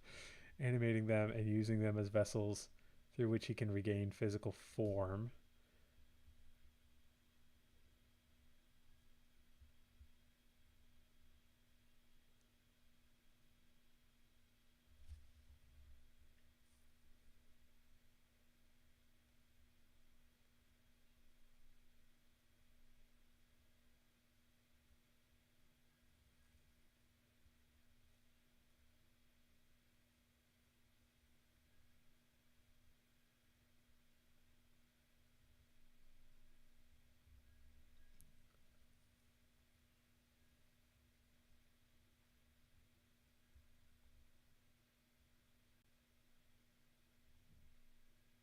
All right. Well, I'm still not sure how they're going to bring him back, but I have some ideas. I need to get them down on paper here. I'm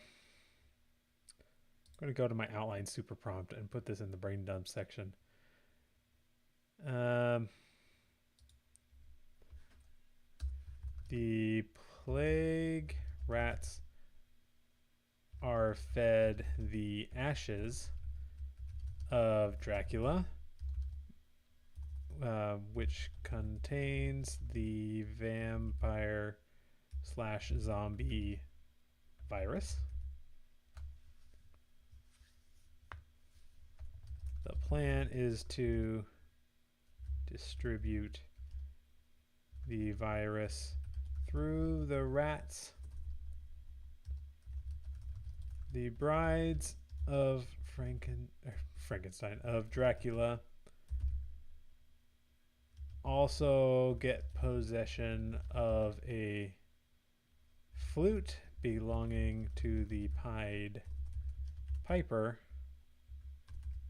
which they plan on using to guide the rats. Okay. Distribute possession of a flute.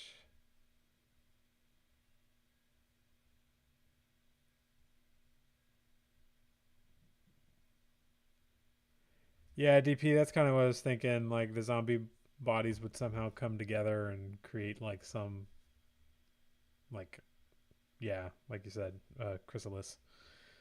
Um, yeah, something like that. Okay, I'm going to actually pull up a new thing in Claude. Actually, before I do that, let's go to the outline. Um, because I want to actually put the flute idea earlier. Maybe that could actually be at the very beginning. Feeds on a criminal in the streets, embracing her vampiric nature. Notices clues that another vampire may be in London killing criminals. She finds the criminal's lair. And they were smuggling rare artifacts into London, one person is able to tell Mina about what was taken, a rare flute that is said to have mystical properties.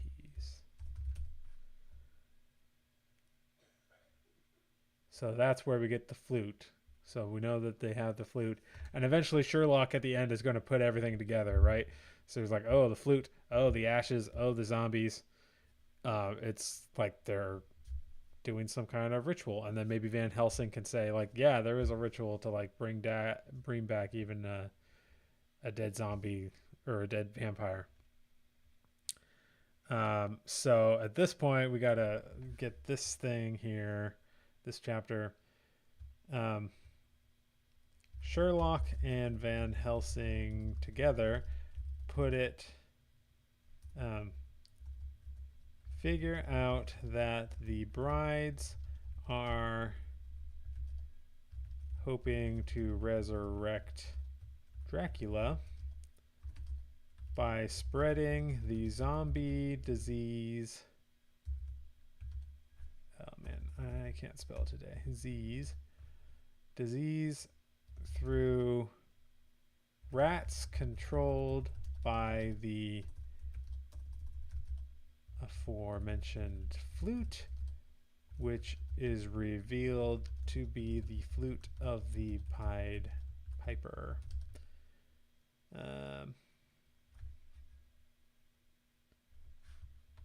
Van Helsing knows that there is a resurrection spell possible if all of the rats and zombies were created with the virus in Dracula's ashes.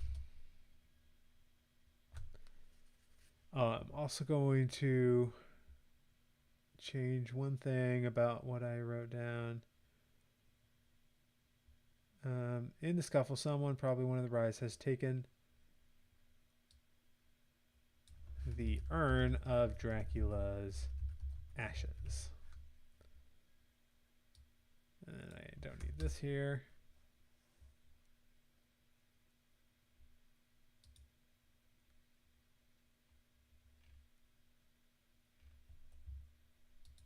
All right, so I'm going to run the super prompt again, but I'm going to add something.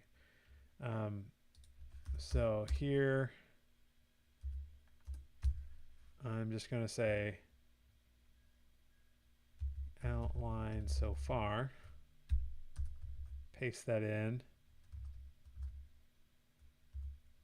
and then outline so far.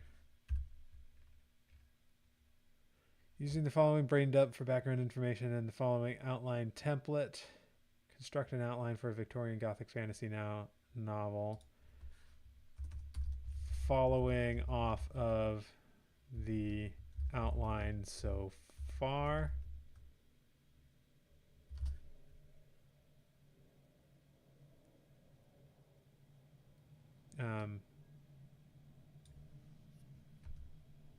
Continuing after the outline so far. And now I'm going to open up a new chat because I feel like this one's gotten a little convoluted. May have gotten sidetracked, and I'm just going to paste everything we've got so far.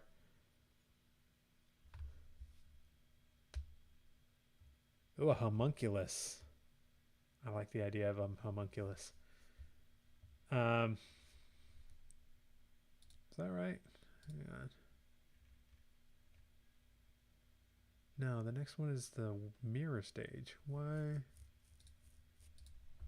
Web of deceit? No, there's no web of deceit. Claude, you're hallucinating.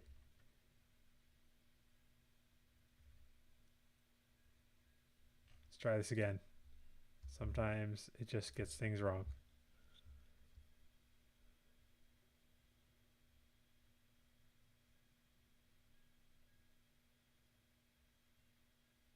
No, it's not getting this right. Hang on. Uh,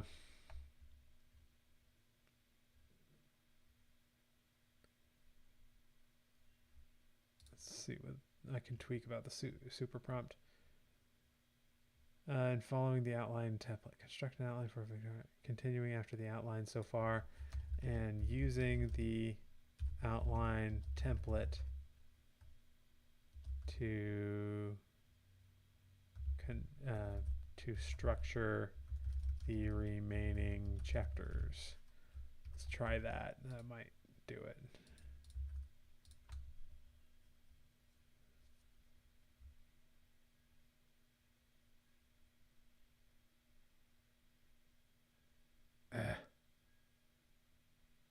No, not what I wanted. Hang on. Let's go back.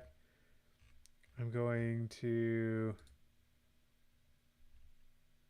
go into the outline template here, and I'm just going to remove the chapters I've already written. So the next one should be mirror stage right here.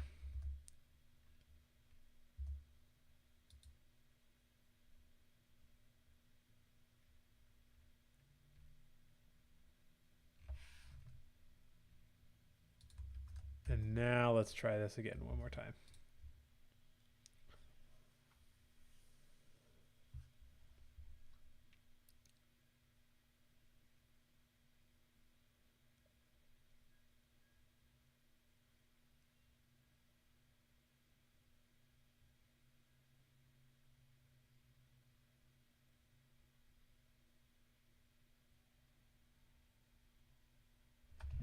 Yeah, it's starting to not be as good. All right, I'm going to try this again. I'm going to do it as a two-part prompt this time. Let's go here to the summarized novel outline. Go here into Claude. The following is a outline template I want to use. Don't use it yet, just acknowledge that you've read this.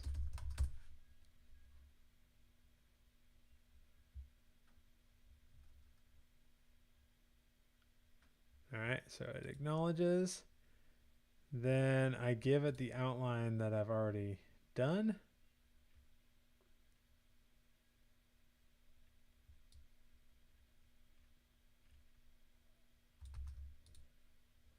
Here is my outline so far.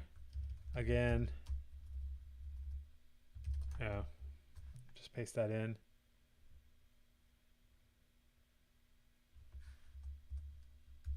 Please continue the outline given what you know.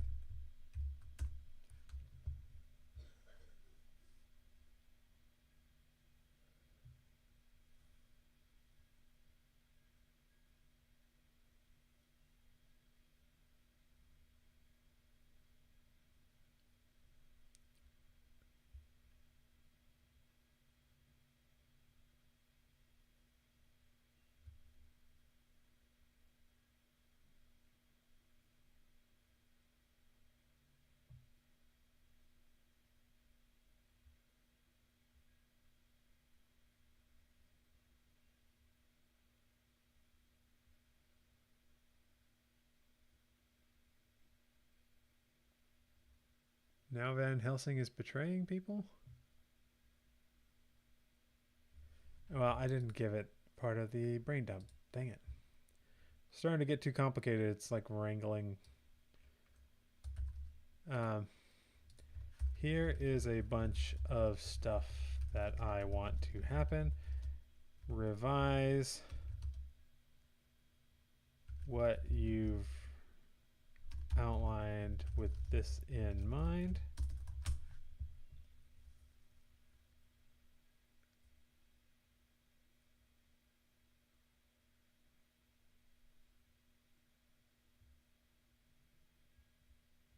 Wait, is the sound out again for you guys?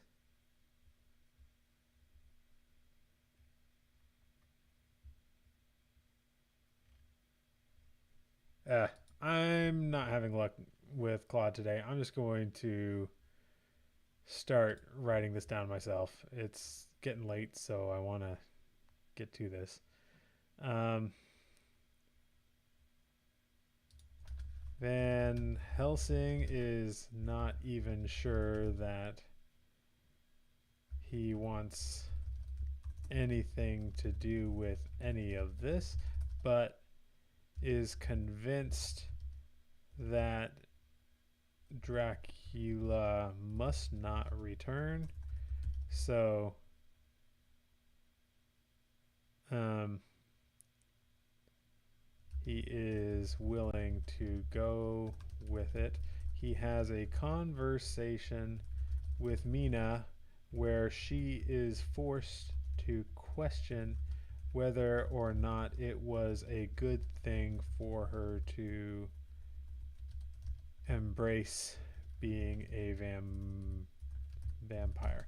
Now, since we're getting to the end of the stream, I want to I'm going to turn on the dictation again.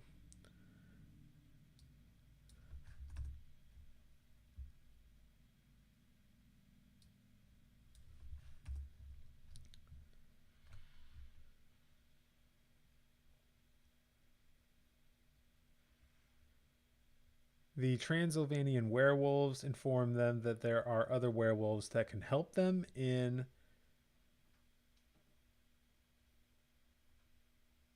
England. Period. Sherlock agrees to send a telegram to John Watson to seek them out. Period. While on the ship, comma,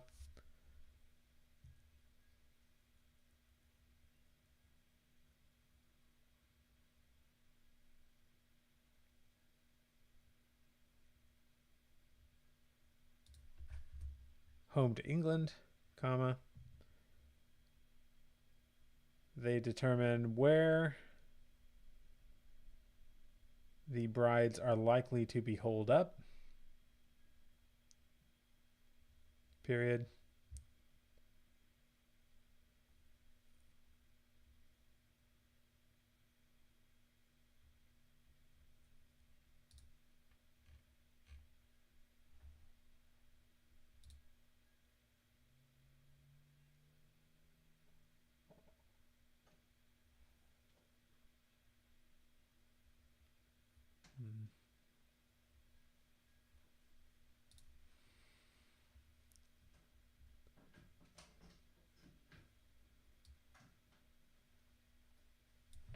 I don't like this.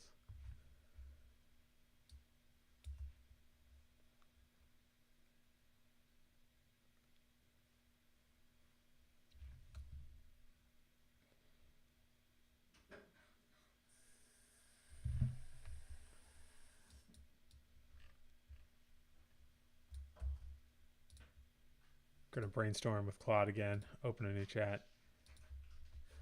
Given the following outline, what is a crucial role that Mina might have to take?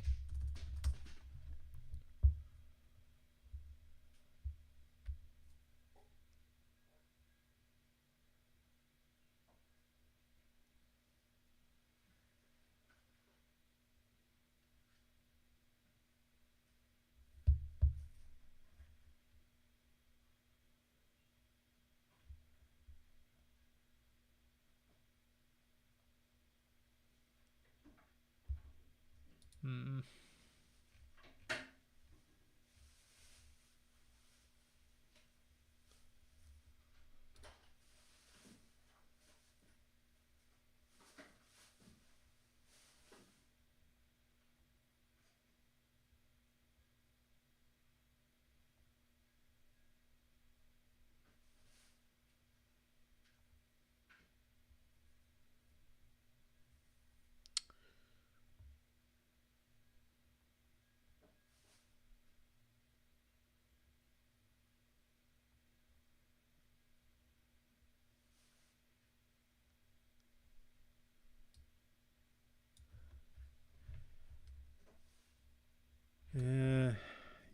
so I might actually have to give this some more thought and come back to this later because I'm not really sure what to do here.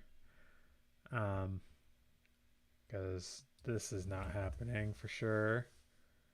Surprise failure. I think this is good. The brides can complete the ritual, unleashing zombies across London. Uh, Mina loses hope when Holmes is bitten and turned. We're not doing that.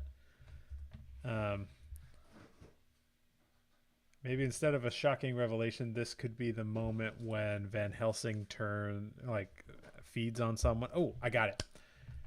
Well, I still don't know what the crucial role chapter is going to be about. Let me read that. What's supposed to happen in that chapter?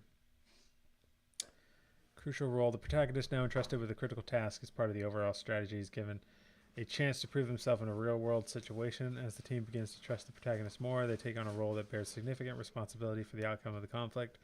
The emotional stakes are heightened as the protagonist must decide whether to embrace this responsibility fully or maintain a certain distance from the conflict. So even though I kind of had it in my head that Van Helsing would be my protagonist, it's kind of become obvious that Mina is the protagonist of this book, which I'm totally fine with. She's awesome. Van Helsing would make a good protagonist for maybe the next book. But what kind of a crucial role should she have? And because she's been there, she's sort of been leading the team.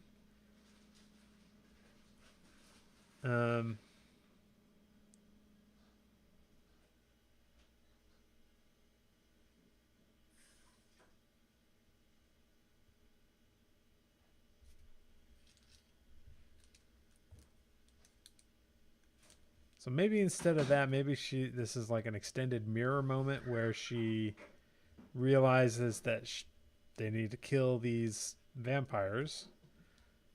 And maybe Van Helsing comes to her and tells her to kill him if he ever acts out. But then she's like dealing with the fact that she is also a vampire. She's got it together a little bit more, but she's not sure if she can keep it that way. Well, I'll put some thought into it. I'm going to leave it blank for now.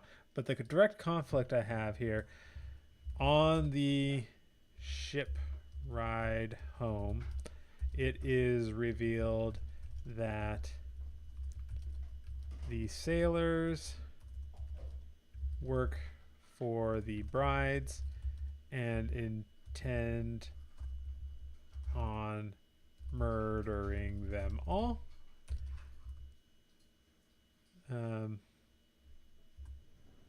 They get into direct conflict, and one of the brides is also on board.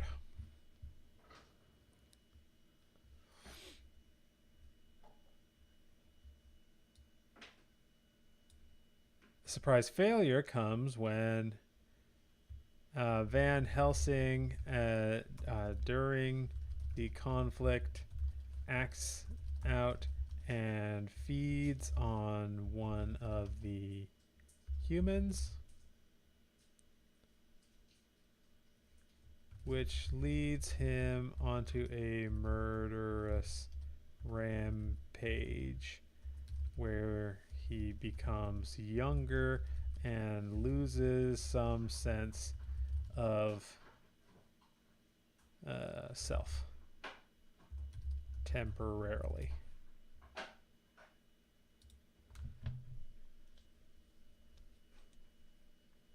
Maybe something with the crucial role should have something to do with addiction, like her acknowledging the addiction, how to handle it, something along those lines. I'll think it through.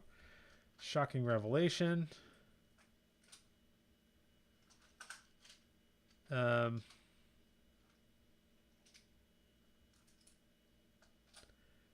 Not sure about that yet. Giving up. Not sure about that yet either. pep talk.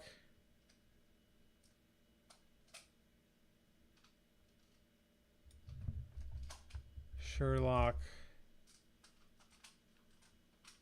is gives Mina a pep talk.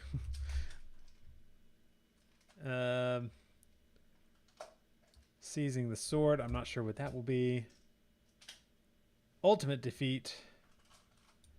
The rats are unleashed onto or into London, and people start to become zombies.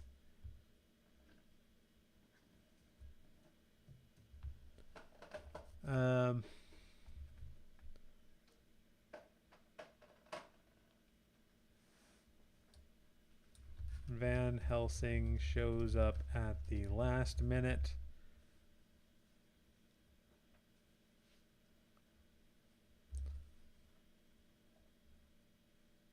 And it is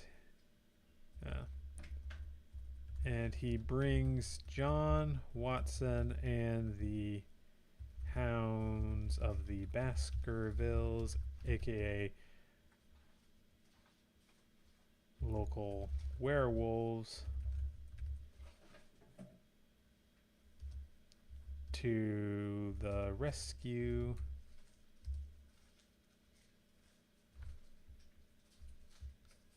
Something like that. Bittersweet return. Not sure what should go there. Death of self. Not sure what should go there either. And then I'm going to put an epilogue. The last remaining bride. I keep typing bridge. The last remaining bride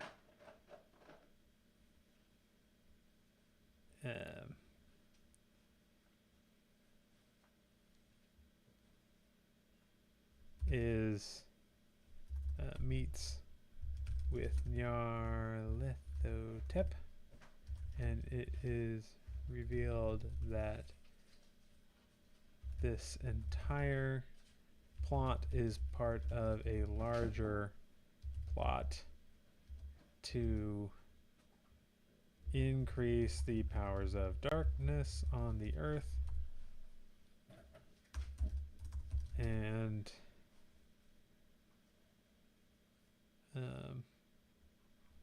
ultimately to bring to pass an eldritch apocalypse.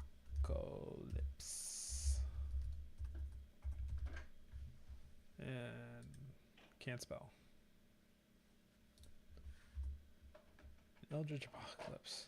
All right, so I have like these missing chapters where I'm not entirely sure what goes on. I'm going to try one more prompt and then I'm going to call it a night.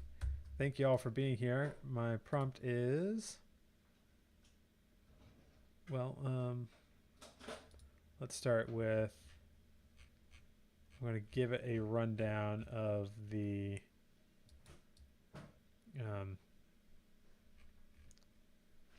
the 24 chapter novel outline for the first step.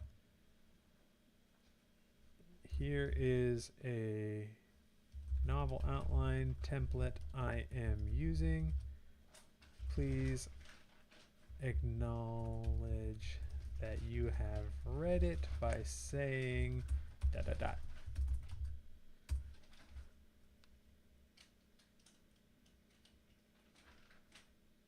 And then I'm going to copy what I've got here.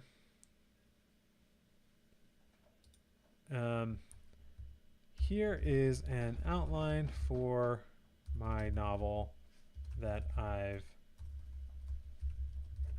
written so far. Please fill in the gaps on the empty chapters on what could happen in those chapters. I can tell it's late because my articulation is, my eloquence is not so good tonight. Um, and now it's giving me a couple of options.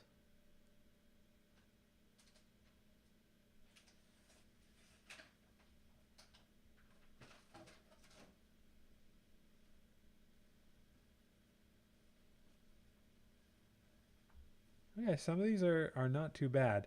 I'm going to ask it to give me 3 more sets of each with 3 other possibilities. And I'm going to let that run. And then I think I'm going to call it a night and get to this tomorrow. I'm going to probably on my own time finish this outline as we've been working on right now. And then tomorrow evening, probably, actually, yeah, tomorrow evening, I will go through and we'll continue to work on this. We'll expand the outline a little bit, but also get some things like the character profiles and everything that we need uh, sort of squared away, so that we have all of the component pieces we need to start generating the beats and generating the prose. And I'll be working, so after tomorrow, so starting Friday, I will start working through the chapters one by one. Maybe on some days we might get 2. And if we do that, we should be able to get through the entire thing in the month. So, thank you also for being here, you guys. This has been really awesome. I know this went a little later than I planned, but we're having fun doing. I'm pretty happy with this outline we got so far, other than the few little holes that we have in it. So yeah, again, thanks for being here, and I will see you tomorrow.